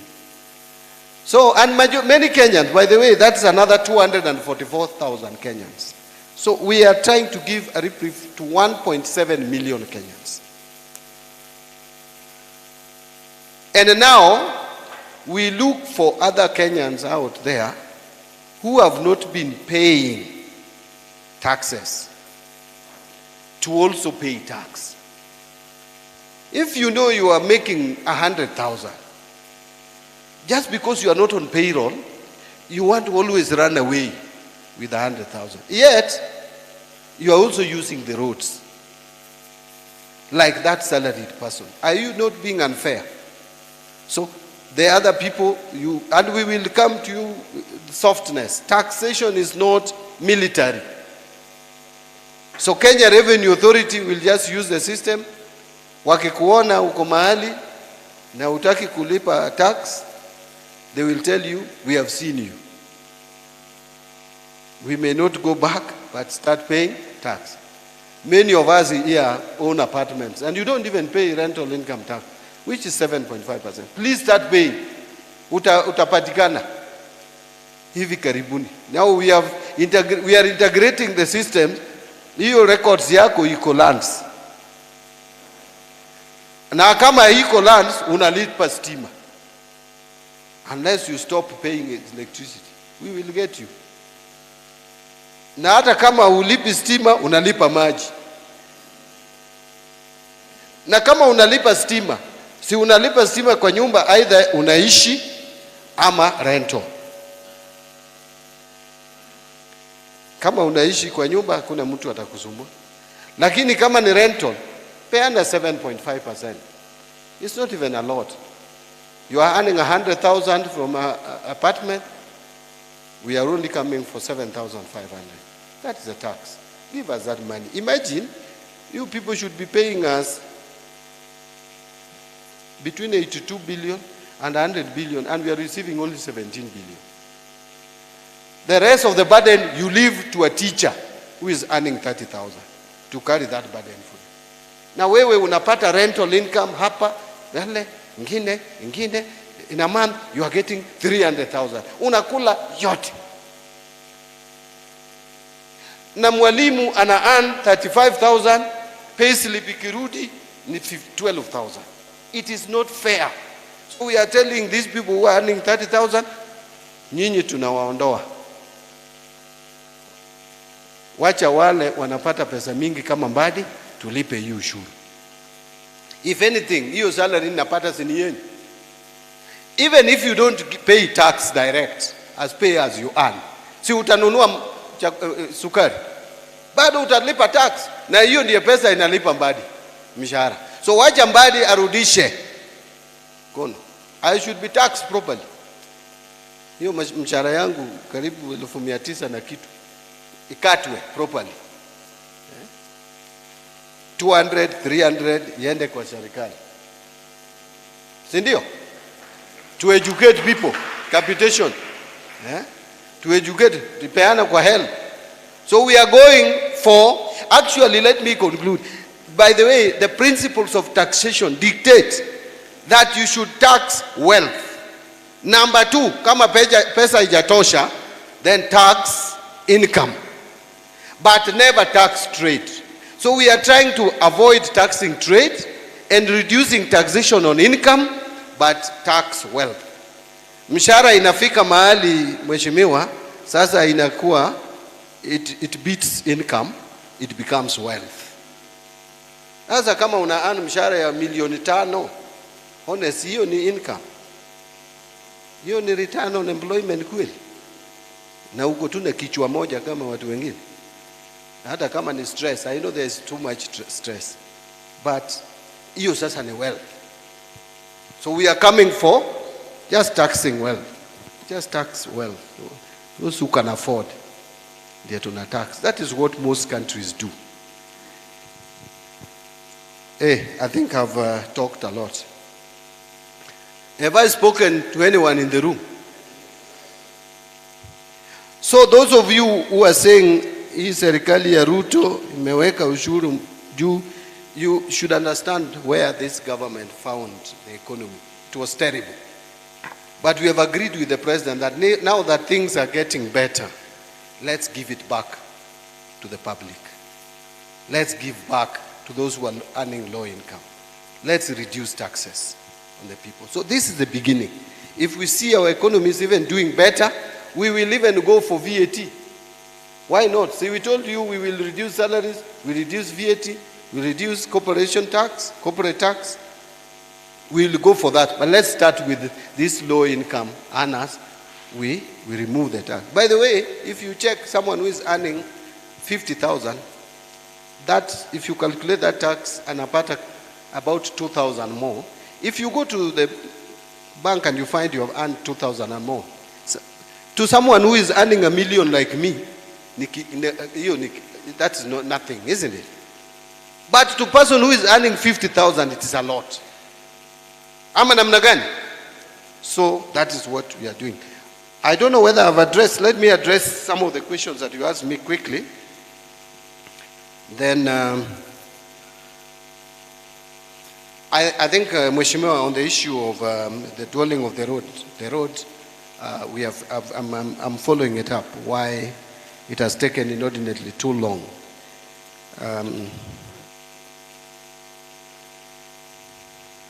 We are intentional. DG, I've answered you. We are intentional in reducing taxpayers' burden. Very intentional. I think I've addressed health issues and addressing student finances to reflect on inflation. I've just told you that we are likely to put more budgets under higher education loans board and even on the scholarship. Delay in funding, I've addressed that, including TVETs. Increased levy on spare parts. This we may need. Please put forward this proposal that you are asking us to reduce levy on spare parts for motorcycles. Lakini tukireduce, najua mtanunua motorcycles. Tafadhali, you also behave well. Wacha kutumaliza bwana. Motorcycle riders, I don't know, many of you are not even going for training. Mnabeba watu, mnatuangusha. People, the money that we spend in our health facilities to treat people who are involved in the accident is too much. So talk to your members, but the government, I agree, must come in strong to bring order in our public sector space, transport space. And give civic education, I agree. What plan? I think, Wycliffe, you asked me plans. I've told you, it is you to suggest what you want to be done for you. Then we look at our budget. Leonard, we will follow up how the funds channeled through council is utilized. And I know there was proposal to have allocation for medical to persons living with a disability. I'll check if there's a specific line with SHA on this. And of course, education. I think that's it. Registration of PWDs. I have noted. In summary, I sat here and I took notes. I did not even trust my people. I was writing myself because what I write with my hand, with my pen, it's easy for me to understand what was actually said as opposed to what other people write for me. So I want to stop it there and request you that we take maybe 3 questions, 3 burning questions. Hey. But when I give you, it's 1 question and it is 30 seconds. Now, umalize. Don't build a story. I am sharp enough to understand you quickly. I'll start with the lady at the far end. Wangapi wanataka kuongea hapa? Now, my friend, you are intimidating me. Give it to him after that. Because you are standing, the rest are sitting. I'll give MCS after 2 or so. Wacha niende nyuma. You know, if you laugh with me, I'll give you chance. Now, your teeth is wide open. Your mouth is wide open. Wewe, umeshinda huyu. So the guy who has laughed with me. No, the gentleman. I've given the lady, then you, then him. Yes, go ahead. All protocol observed, good afternoon.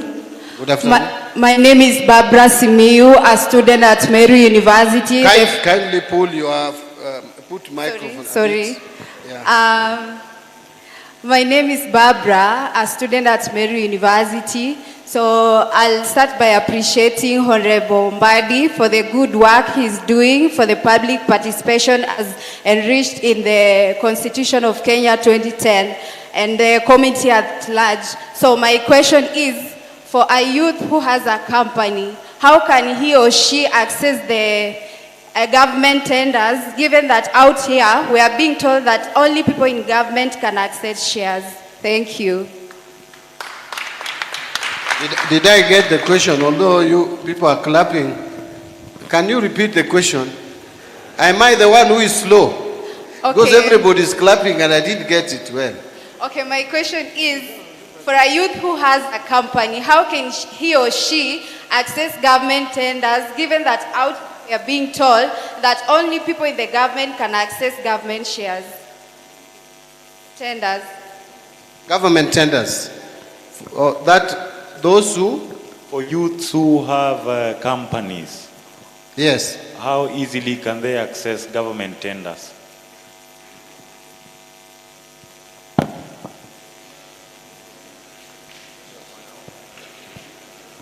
Yes. Comrades Tibim. Comrades Tibim. Comrades Ria. Comrades Zaga Zaga. Thank you, FCPA, CS, Honorable John Mbadi Ngongo. I stand here on the clarion call that Jesus Christ said, give Caesar what belongs to Caesar. So first, I want to appreciate you, Bwana Waziri, for the good lessons that you have told us. One, I want to retaliate and emphasize that us as the youth, we want the privatization of the KPC and the Safaricom to be done because we want more finances for our future generation, and even your grandchildren will want this finance to be channeled into development. And secondly, Bwana Waziri, you know, as you said, the budget used to be as sacred as the Ark of the Covenant, but now you are engaging us, and we want to thank you for that. Lastly, Bwana Waziri, before I sit down, I have comrades here that I worked with who are not on the list. Comrade Mko, about 50, Bwana Waziri, ukitupanga hapo comrade waziri asikuje, comrade alale njaa, tutakuwa tuko na shukrani. The call inasema vizuri, mgeni akikuja mwenyeji apone. So thank you so much, Waziri. And lastly, my question. Waziri, lastly, these comrades here, we have what we call Vijana Economic Front, which is for comrades in these institutions that are here. We normally do car wash. We wash cars for the MPs here and our lecturers. Would wish to get your support. We have a proposal with our secretary there so that we can buy 2 or 3 machines that can help these comrades wasake tonge. Comrades power! Comrades ria! Alafu bwana waziri usitishwe. Sisi kama comrades wa Meru tuko nyuma yako, na nikikuangalia hivi hapo 2032 kuna venye nitakuangalia na macho mzuri. Waziri 2 term. Thank you so much and God bless you. Okay. Yes. Yes, Bwana Waziri, I'm Wesley, a former student here at the Meru National Polytechnic. Mine is so simple, it's a question about the public debt.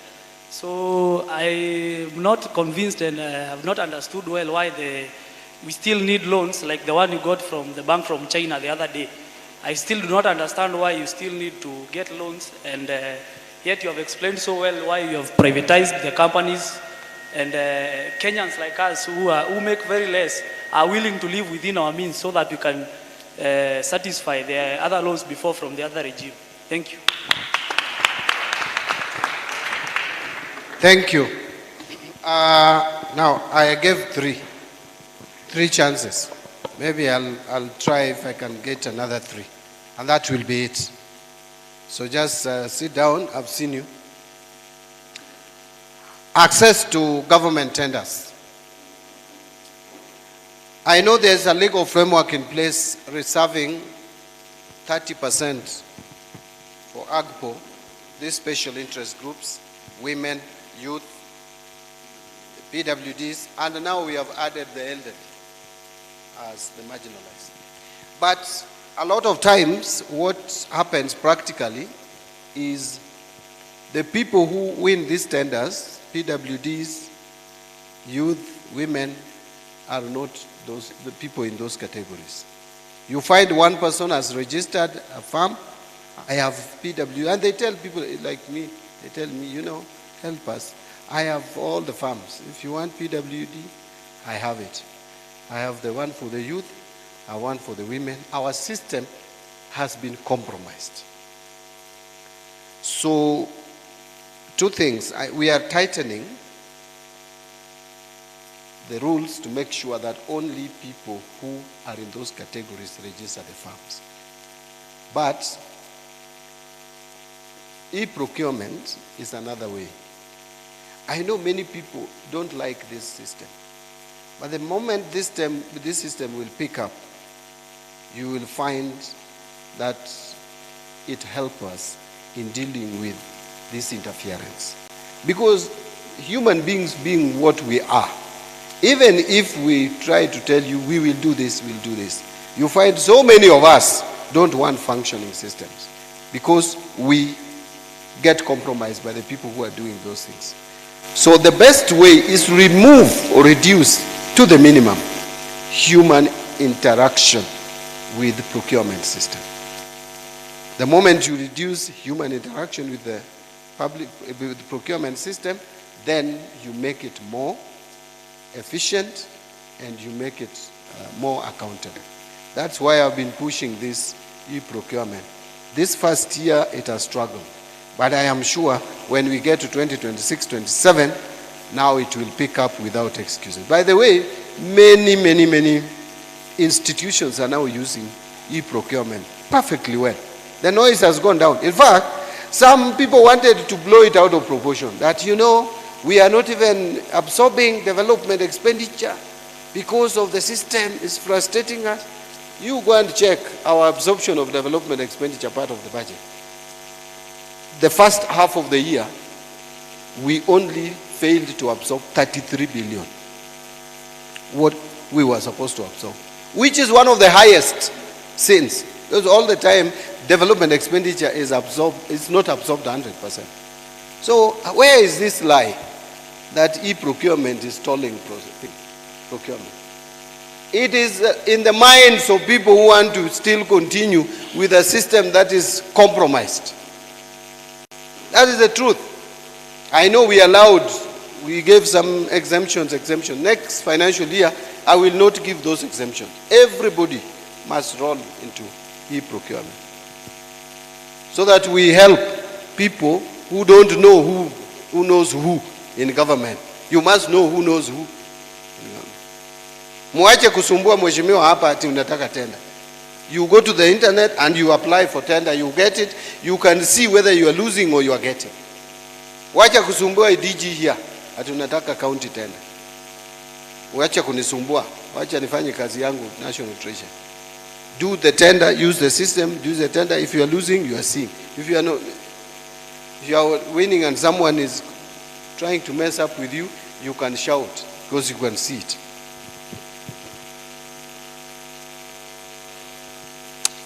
I think my friend the two gentlemen refused with their names. It's only Baba who said her name. But it's okay. I think my friend, you largely spoke in support of privatization, and you ended up by saying that we should reduce borrowing, where I agree with you. And that was followed by your other colleague who asked, why are we still taking loans? You know, loans, countries will continue to take loans, but we must take it in line with our capacity as an economy. We have been taking loans that we can't pay, and loans that are too expensive, and loans that are long-term, which are short-term to pay, and putting in projects that are long-term. Sometimes, and a lot of times, we take loans for general budgetary support. You cannot even follow through to see where the loan was used, because it is for general budgetary support. So, with this privatization, we will now have space to reduce the loan uptake. We will start by cutting down on loans to a point maybe in future we may not need to take loans at all. But what we need to do is to start reducing our budget deficit. So we'll take out the infrastructure projects that are being funded currently in the budget. We take them out and fund them through this fund. That will reduce the pressure. The money that is released, we will reduce the loans and also channel some to social services like education, like health, which are underfunded today, and others like cash transfers or support to the vulnerable of the society. I think now you'll allow me to just give maybe two more. Waheshimiwa, how many of you want to? Can we take two to represent you, the MCA, the area MCA? Then you can converse there, one of you to speak. But hakuna mzee ameongea leo hapa. We cannot marginalize wazee. And I've seen a mzee ameweka mkono juu. Mimi nitampea mzee. Mimi niliishi na mzee, ninawaogopa wazee, ninawarespect. Mzee, wewe ndiye utaongea kwa niaba ya hao watu wote. Okay, asante sana. CS Mbadi, Minister for Finance, Mheshimiwa Rahim, all protocol observed, ladies and gentlemen. My name is Alex Manyara from Central Eventi.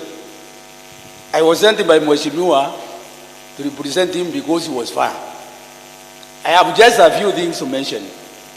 Mine is to start by saying, today, Meru is so lucky to have you. We are blessed. We are born again. And we are sure what has transpired today will become a reality, and we are running behind the two-term in the Imenti Centro. Imenti Centro, that is the song every day. The people of Central Imenti sent me the only one word. They look like a person is standing, the way Mheshimiwa Mbadi is standing. Their roads cut from one side to the other. They have only two. That is the Mati Road and the other road which cuts on the western side. We don't have any road that cuts from the head towards the legs. So the people from west have a lot of problems getting to the east, especially when it is rainy time. We have only started one, which has covered 1.6 kilometers, and that is why the song 2-term is all over. In case the other proposed 4 roads are taken care of, that is from Mugitole, through Mojwa, through Kaongo, through Medongo, and then from Kiamori down to the Vice President is taken care of, and the road from Mariene through Ikweta, joining with Mheshimiwa Raim, is completed, and the one from Kedirone through Kariene, going through Gaito, if the 4 are completed, Abodogoji will be served well. Lastly, there is the Mariene University. Mariene University was awarded 500 million by the president.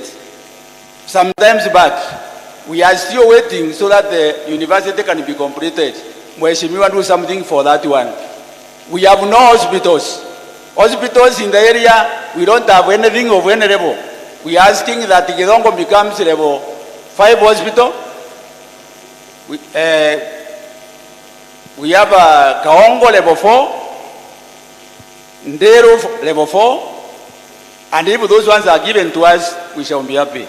Those are the few I can ask you for. Thank you. Thank you, Mzee.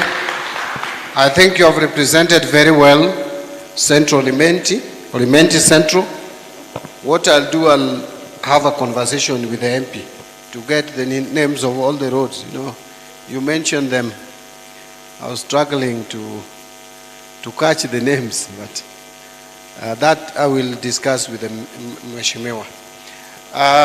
Can we now listen to the 2 MCS? Thank you, Wasili. My name is Caleb, MCA Municipality. Mine is simple.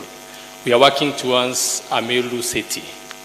And my question was, what are you doing from your hand, maybe to help the county government towards the dream of achieving the Meru city? Because we know the equitable share that you saying it was from 405.1 to 415, that is across the counties. But from your hand, is there anything that the government is doing so that now when we come to the people, we'll be able to mention it better as a government? Thank you. Thank you. Thank you, Waziri. My name is Jim Muchui, MCA for Award Kodadwana, Majority Whip County Assembly of Meru. And Waziri, we have agreed, I do 30 seconds, I give him 30 seconds. He has something burning. My issue is on the issue of... I've given you 1 minute and him 1 minute. Thank you, Waziri. That's generous. Thank you. So, Waziri, my issue and my recommendation is on the issue of TVETs. You understand that we have TVETs in almost every consistency in this country. And previously we used to have 30,000 capitation from government and also 40,000 from HELP. And the students used to join TVETs, they would pay only 2,000 shillings. Right now, Waziri, the students are paying 13 or other institutions 15,000, those who are joining, and those who are continuing are paying some tuition of 5,000. The Karumo TTI is in my ward, which has been best in the country for the last 4 years, consistently.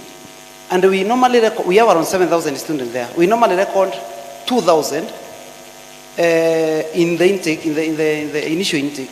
But right now we have recorded around 100. So what I'm saying, Waziri, in this budget, let's go back to where we were and try to see how we sort out that issue. Because if they continue paying, then these institutions will collapse. And the people have been invested heavily around those institutions, and there will be no students there. Thank you. Number 2, Waziri, you said on L. Again, beyond, I know you have said many things about L. Beyond the issue of delay, there's a problem. This week I was following something from for a student in my ward. And the students are allocated money in the system. And the help says they don't have money. And when I followed, they told me unless they get a supplementary budget, that is when that money can be dispersed. So when the money is allocated in the system and the parent knows that the student has been allocated money, wazazi wanajipanga vingine wakijua pesa itakuja. And then that money disappears. It also brings a lot of problems. Finally, Waziri, in this budget, let us concentrate on on finishing the incomplete or the stored project. Thank you so much. Thank you, Waziri and members present. My name is Makasi. I'm the chair budget and appropriation. So I need them to speak out on Mbandi about Kazi Maju. Kazi Maju mostly that encompasses those who qualify with the technical skills. So I want you to incorporate in the budget money for this, because when I reach out to the agents, they want us to pay like 240,000 when there are jobs.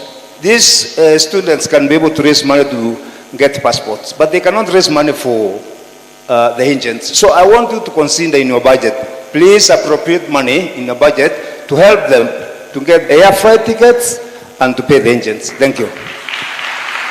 Thank you. Ladies and gentlemen, I think we'll agree that we can end it there, because we have overstretched it. Na tujakula. So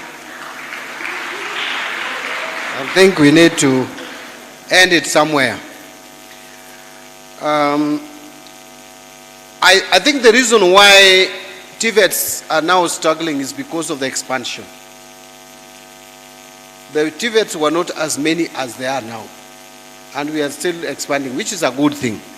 So what we may need to do is to look at our priorities and see how to allocate more resources for TVETs. Again, bear in mind that we have limited resources.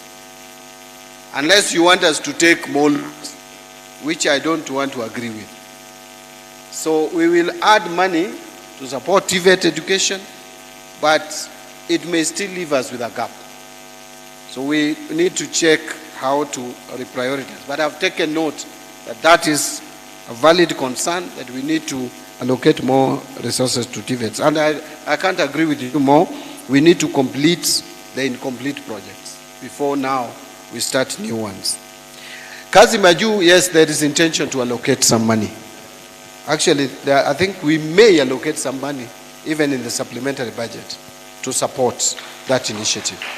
We have already had a conversation with Mutua, the CS, and I promised him that we would put some allocation in the supplementary budget. And going into the main budget, I'm sure we will put more resources to support those who are getting opportunities and is being hampered. And you know, these ones are better, because if we don't do this, then we are creating opportunities for those other people with bad intentions who are taking our children to Russia in the name of helping them. It's a very sad thing. I'm sure you people have been following these stories.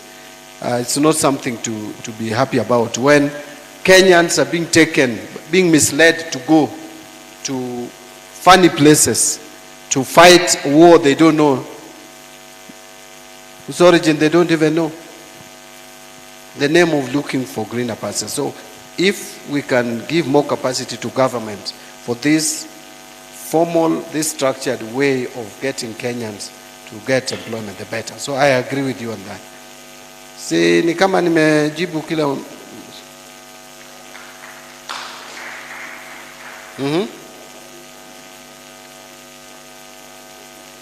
Yes.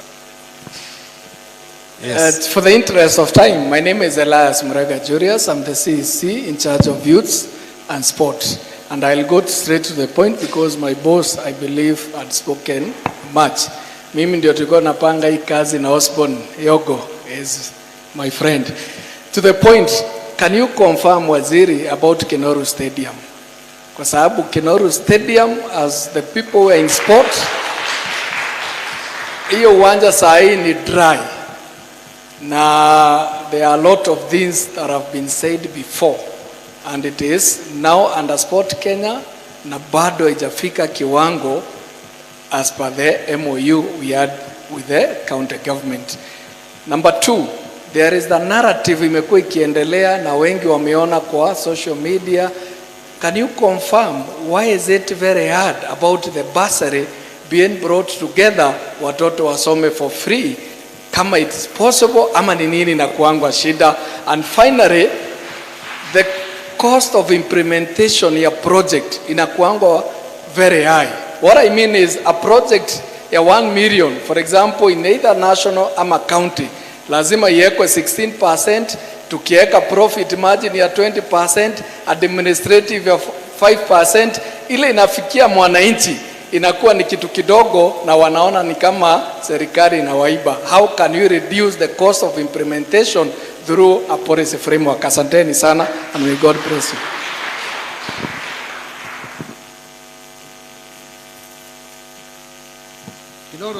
Kinoro Stadium, I think this is something I can pick up and find out whether there are plans. I know there are plans to upgrade most of our stadium in the country.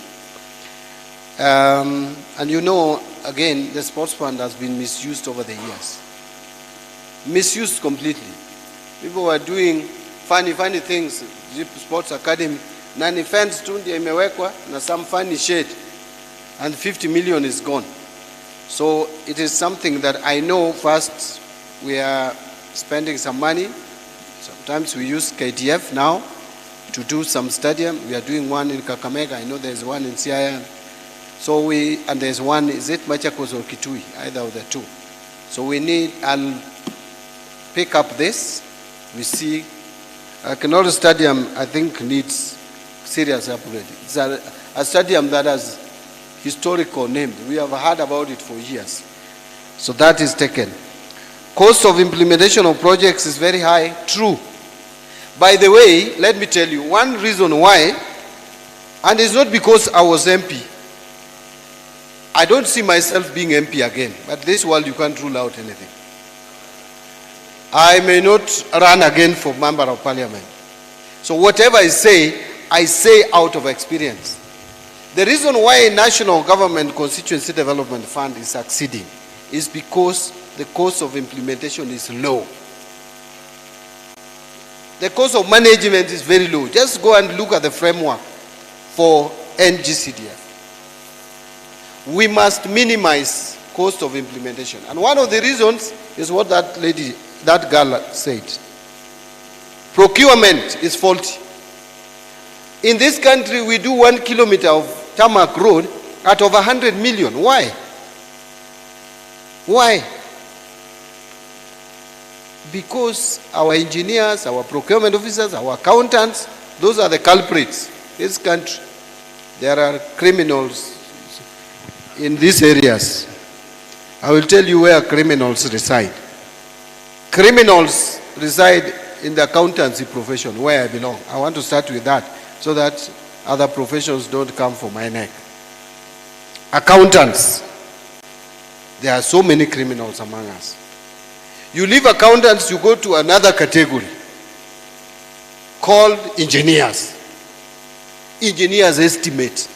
Hey, if there is anything sinking this country, is this so-called engineers estimate.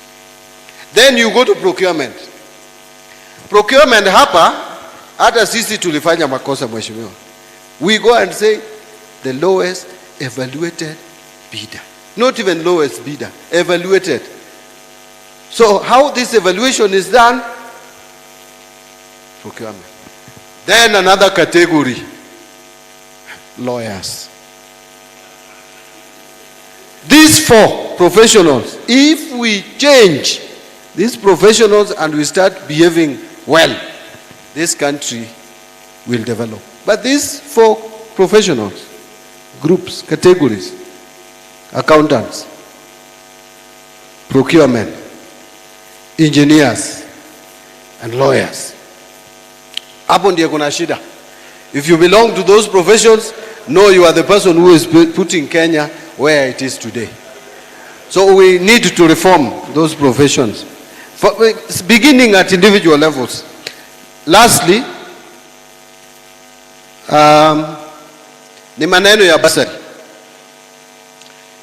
It is a valid proposal. Members of Parliament through NGCDF, 40% of NGCDF is for bursaries. Women rep, bursary iko hapo. Presidential bursary iko. Counties wanapeana bursary.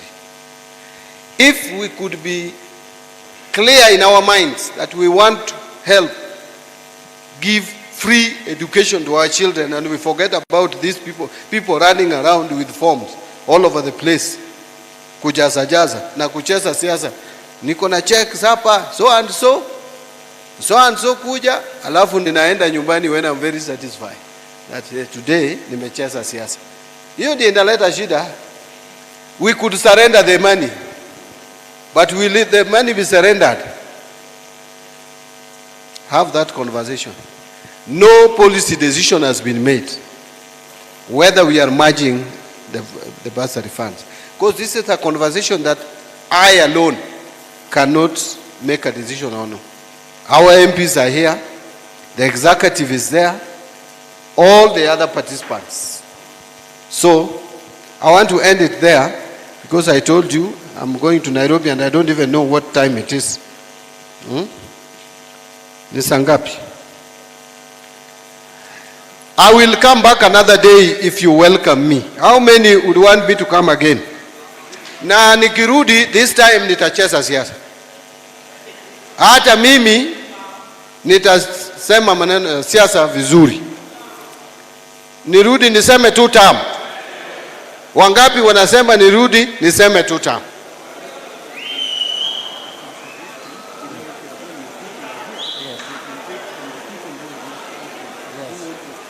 Yeah, so those who will be, there are people who can speak after we'll have left. But I want to assure you, I will find opportunity to come back for a conversation. Tutaongea siasa. You will ask me the performance of government, where we have delivered, where we have not delivered. Na nitajibu yote. All of you, I will answer, each one of you. And I will tell you why tribalism is bad. Sindio? Some of you are tribal here. I am also tribal here.